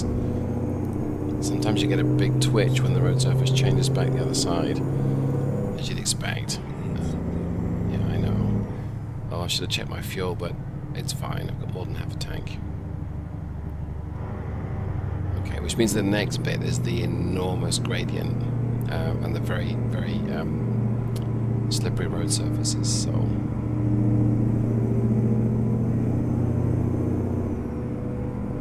this guy's carrying an air conditioner system or a duct or something. Presumably it's used for heating as well. Or did he take a wrong turn? Was he meant to go to California when he turned right instead and went up north? Then got a ferry. Yeah, I'm sure he knows what he's doing. He knows what he's doing. He's not sliding all over the road like me.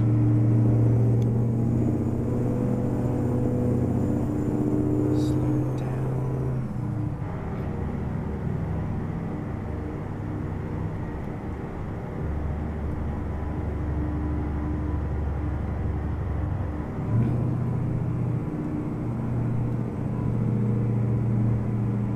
Blacktooth grins are on me. Is that a drink? Alistair? The Blacktooth grins? It sounds like it might be a rum or a whiskey or something.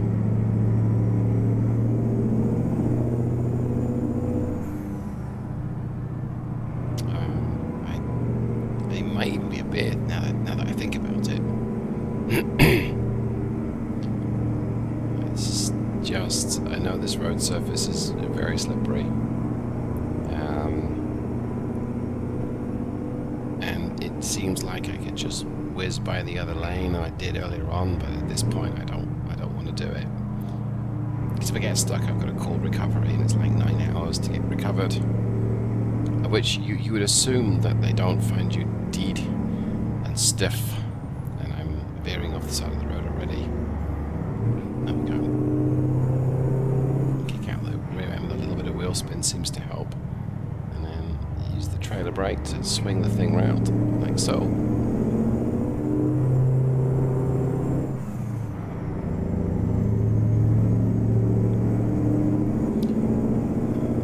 This doesn't have enough torque to cause the driven axles to spin very, very easily, and when that happens, it's like, just don't try and be a hooligan, because you can't use as much power as you need to.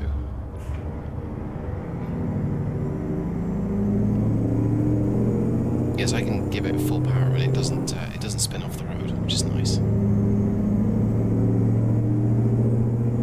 I did this. I live streamed the Max Superlighter along this road in a Cummins KT. It was the 450, and that was good fun. But that's a very, very big lazy engine as a 450. It's 1355 foot-pounds of torque. 2 shots of Royal Crown whiskey, 2 shots of Seagram's 7 whiskey, and a splash of Coke. That doesn't sound so bad at all now, does it? Wait, what kind of Coke? Do you mean Coca-Cola? Or do you mean the stuff that makes you sniff afterwards, allegedly? Oh, what am I saying allegedly for? I've never had Coke. Crack cocaine. That's probably just, not that the channel's monetized, but people just blacklisted me. Right. I reckon there's nothing coming. We'll find out when we crest the hill. Okay. So as long as I can make this this left corner coming up, we're golden. Oh, and the right corner, let's face it. Okay, golden. I want to keep the speed up now, because I've got a horrible feeling that there's a big junction coming up. The corner as you crest the hill is called the oh shit corner, which I'm like, why? And then you try and get over it a little bit quickly. That's why. mountain. This is fun. I'm gonna lift off the power though. I gotta slow down. Going too fast.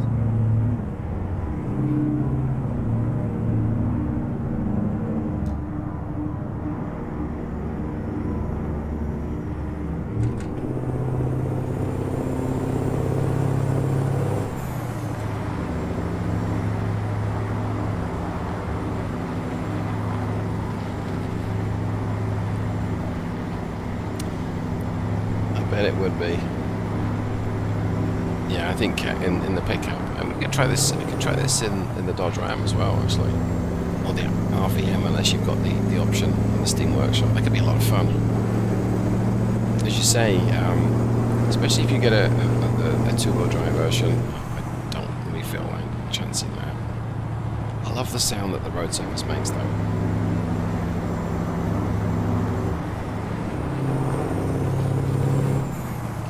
I should just check my temperatures to be fair. I've done that for a while. Okay. Running a little warm, as you'd probably expect.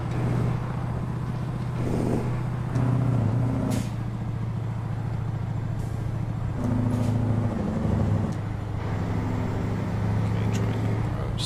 Can I see? No, but he's slowing down in a Range Rover. Oh, I think I know why. It's a bit icy there. If the weather's bad and goes foggy, you can barely see your hand in front of your face along this stretch of road. It's horrible. Like you want to pull over and wait, but you cannot see a dang thing.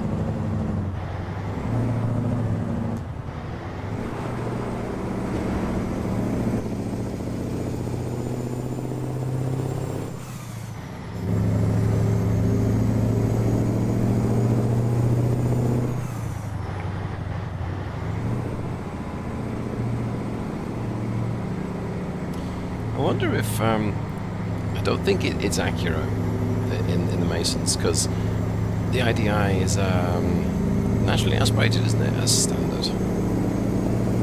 I think. The lovely smooth power delivery though. I actually feel like it's cold. I've got the windows down. It's crazy. The psychology of it. Okay, I think we're coming up to oh shit corner. Is this it? This would seem to be it.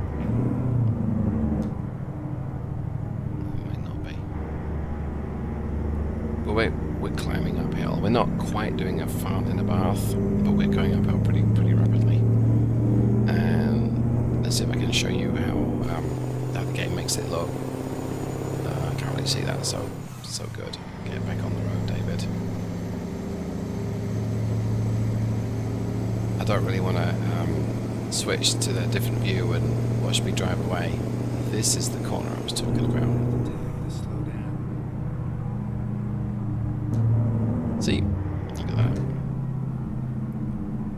And now we're about to be on a proper roller coaster.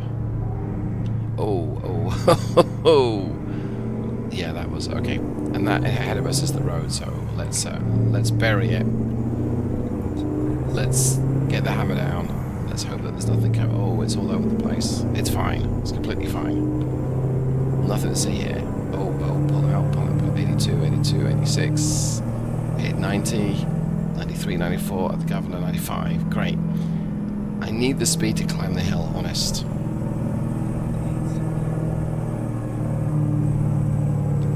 Bleeding speed already. It's drifting all over the place. Come on, pull out. That's it. Pull back in. Get in. There we go. If I don't do that, I'm going to grind up this hill at 5 miles an hour in like second gear. So we went from 95 to 50. Yeah, that's a steep hill. See if I can. Do we get to see it? Not really. Okay, but that's a big steep hill. It's a lot of fun. Yeah, that sudden grip thing. It does it at known spots. That's one of them. But you can be really ogre-like with the controls, and you can get the whole thing to just jackknife and spin out. It's like, I didn't really want to do that, but that was fun. Can I do it again? You even listen to me.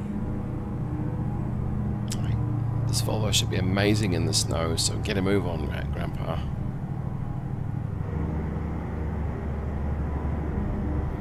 This is the guy who forgets that he's a grandpa too. Okay, come on.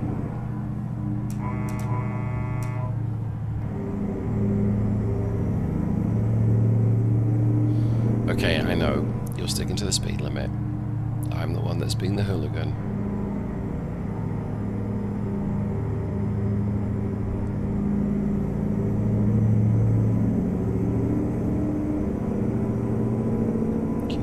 Get good visibility as we crest the hill, and if we can, we will boot it past.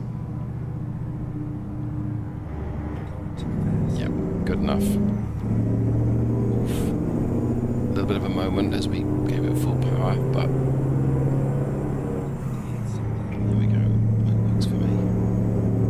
Alright, I am going to keep the hammer down, but I think there's another one of those grip change moments coming up just as we go around this corner, so let's get back on the trailer brake.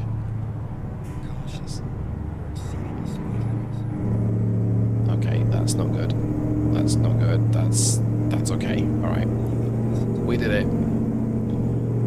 And over the hill.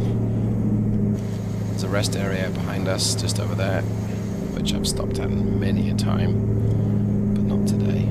Okay, so I have 2 hours in the bag now. I think I can stop being a hooligan. I think I'm going to be okay. So let's go ahead and just bring the speed back to 40. Let's try and behave now.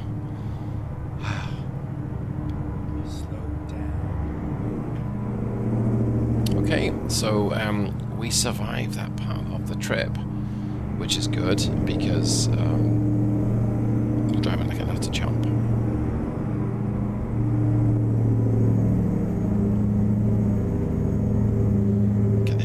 This is magnificent.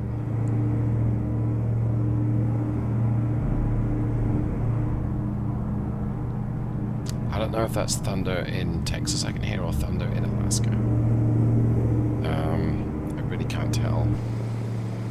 It's thunder in Alaska. It's the game, okay. Well, this feels very pedestrian. Oops, that's not good. My steering is going to pop because I'm not actually looking.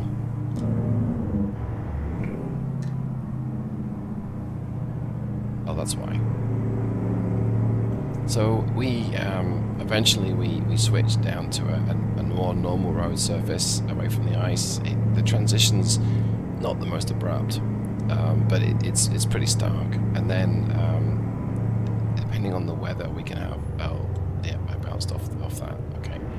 Depending on the weather, we can then transition into like rain pretty quickly. So they haven't implemented snow, and maybe they will after SCS showed everyone how it's done. But Grimes has also got Frosty's Winter Mod. He's also got snow in his, and that's fabulous. If you've not played around with Grimes, Alistair, you really ought to just take a look, because it is really quite the experience, and it's maybe 95% looks as though it's been snowing in the game. There are some areas of the map where like different colors come through, but I don't think that doesn't ruin the immersion. Sometimes if you've got fresh snow on grass, you get white over green, and that's exactly what you see. So yeah, Grimes Frosty Winter Mod, it's free. You can contribute a little to get a faster download of it. You can get a bunch of options. I don't know whether Grimes would work with this map now that I talk about it. It might be worth trying, actually, because then I could get snow in this part of the map. Although I don't know whether I want that, because the snow makes it slippery. And one of the reasons why the Red Thunder Physics mod is still in like alpha stage is because I really wanted it to be very slippery when it snows. And there's certain functions that the game doesn't. It has and supports, but you don't see them used by the standard maps, one of which is the snow grip. This one probably does use it, but Red Thunder makes it even slipperier. Red Thunder Physics mod, that's just what I called it.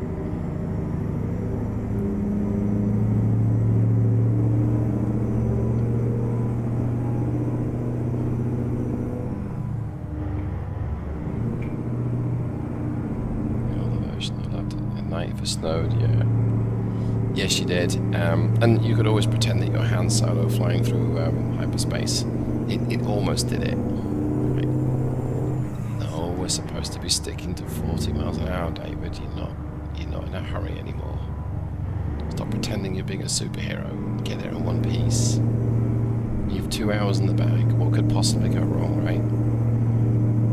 Well, we could run out of fuel, but we got half a tank, so we're fine. And what's my mileage? Not very good.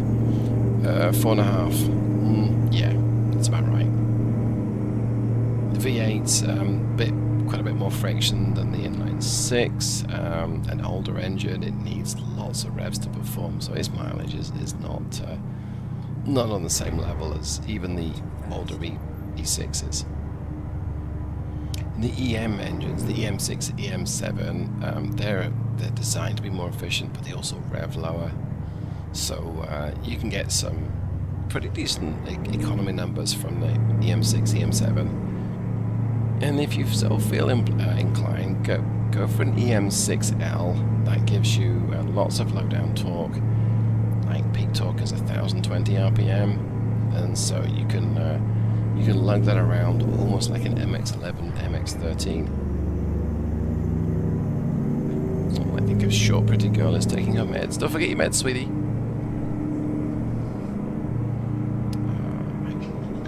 I mean, yeah. Yes.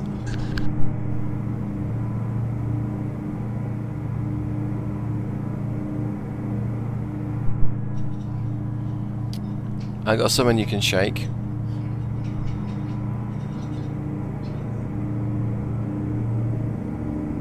Brutal realistic, yes, that's so, Alistair, the brutal realistic weather, it's like a version of that is included in this this game. You could, I mean, I can see the ornament on the hood, but like I switched to maybe this view just to help see, and yeah, you just can't see a thing. I'm glad I didn't get it today, because you're driving along at 10-15 miles an hour, you can't use the cruise, it's hard on the hands, etc. I've got to whine about it. But it's like, are we there yet? I can't see a dang thing. It's fun. More lightning. And here's the transition back to normal roads. Or getting back to normal roads. I don't know whether the speed changes that much. It does eventually. So it's still showing -8 Fahrenheit, and I've never caught it the moment it changes, but all of a sudden, with a bit of a snap, it transitions back to normal temperatures. You can maybe hear my controller buzzing away. I promise you that is my controller, it's nothing else.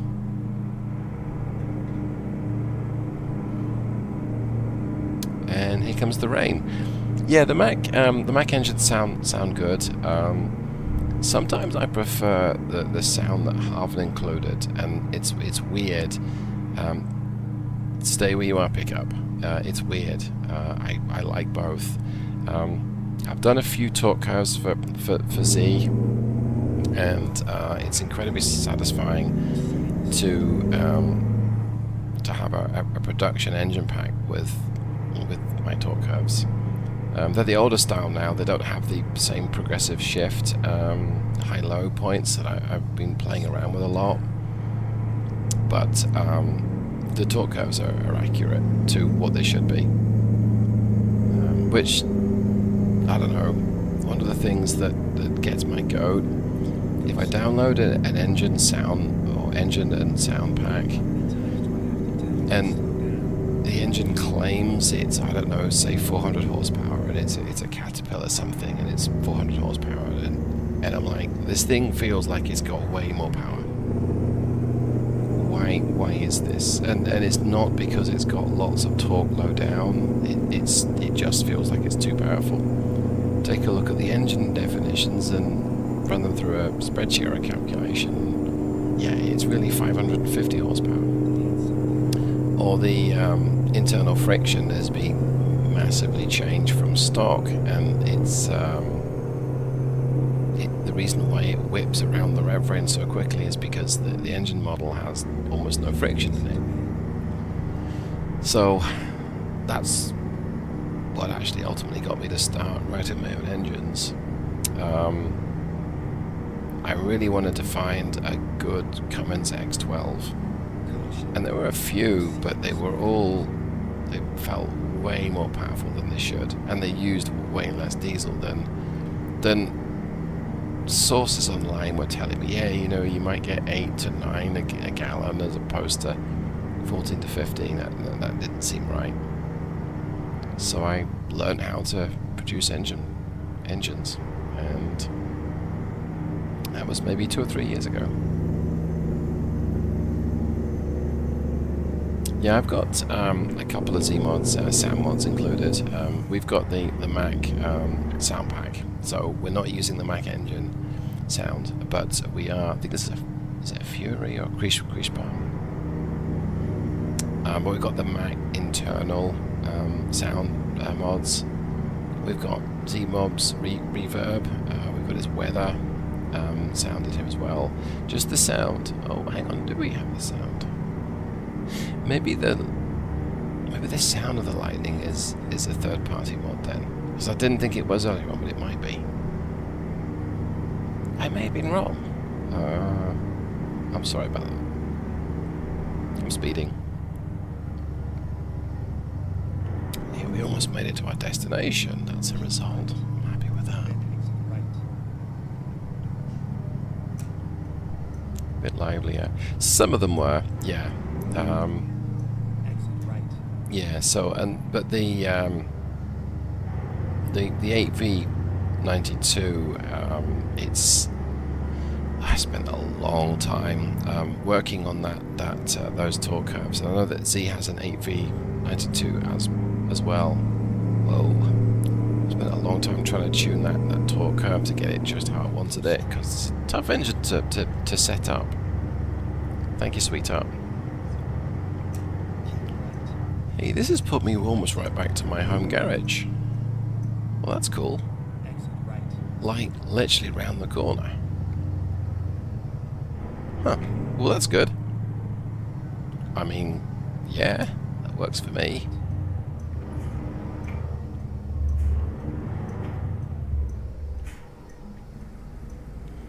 Right, got a stop sign now. It's telling me I can go this way, but I guess I will.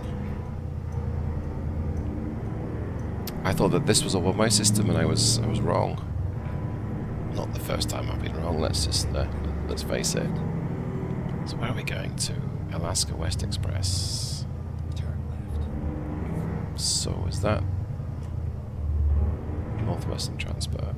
I don't think it's the one dead ahead of us. It's the little bit to the left.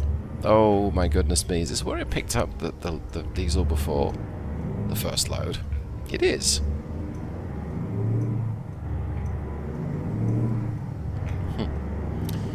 Wherever you go, there you are.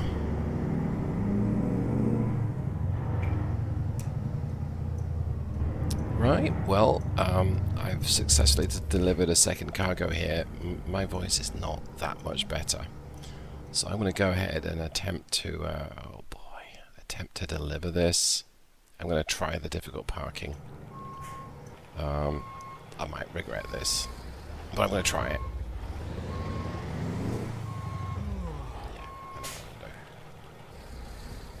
Let's use my four ways, my hazard warning lights on.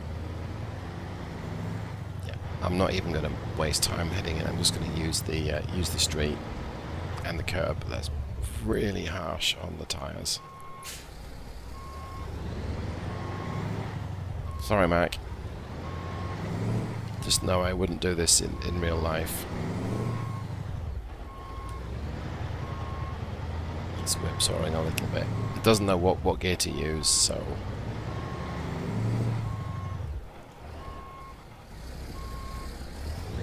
Wow, that's a pretty tough curve then.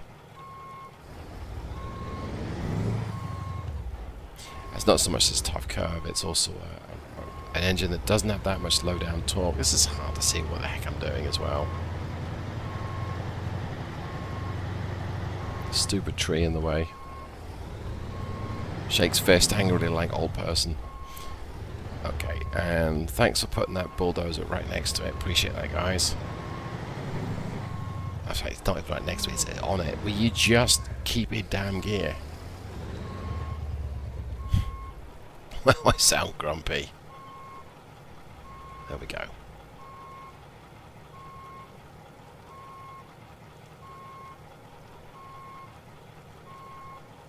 I got to get really close to this bulldozer on a flatbed to try and hit my spot. I think I'm going to do it, but no, I don't. I might not. This might just have to be good enough. And it's not. It's not good enough. Okay.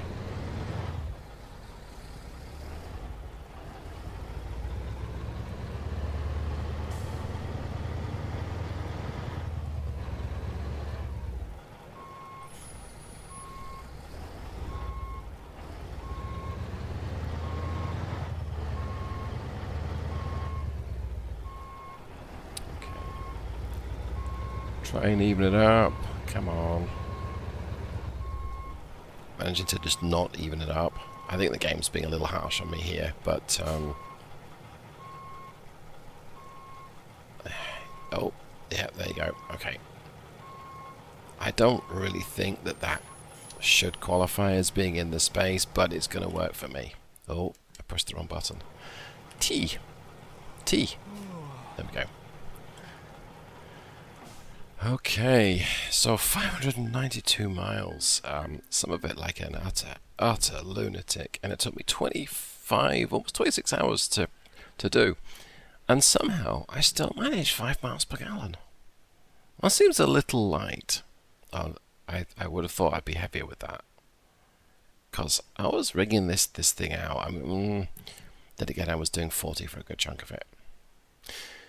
Okay, well, given my voice is really struggling, I think this is going to be the last trip of the live stream. So thanks ever so much for hanging out with me.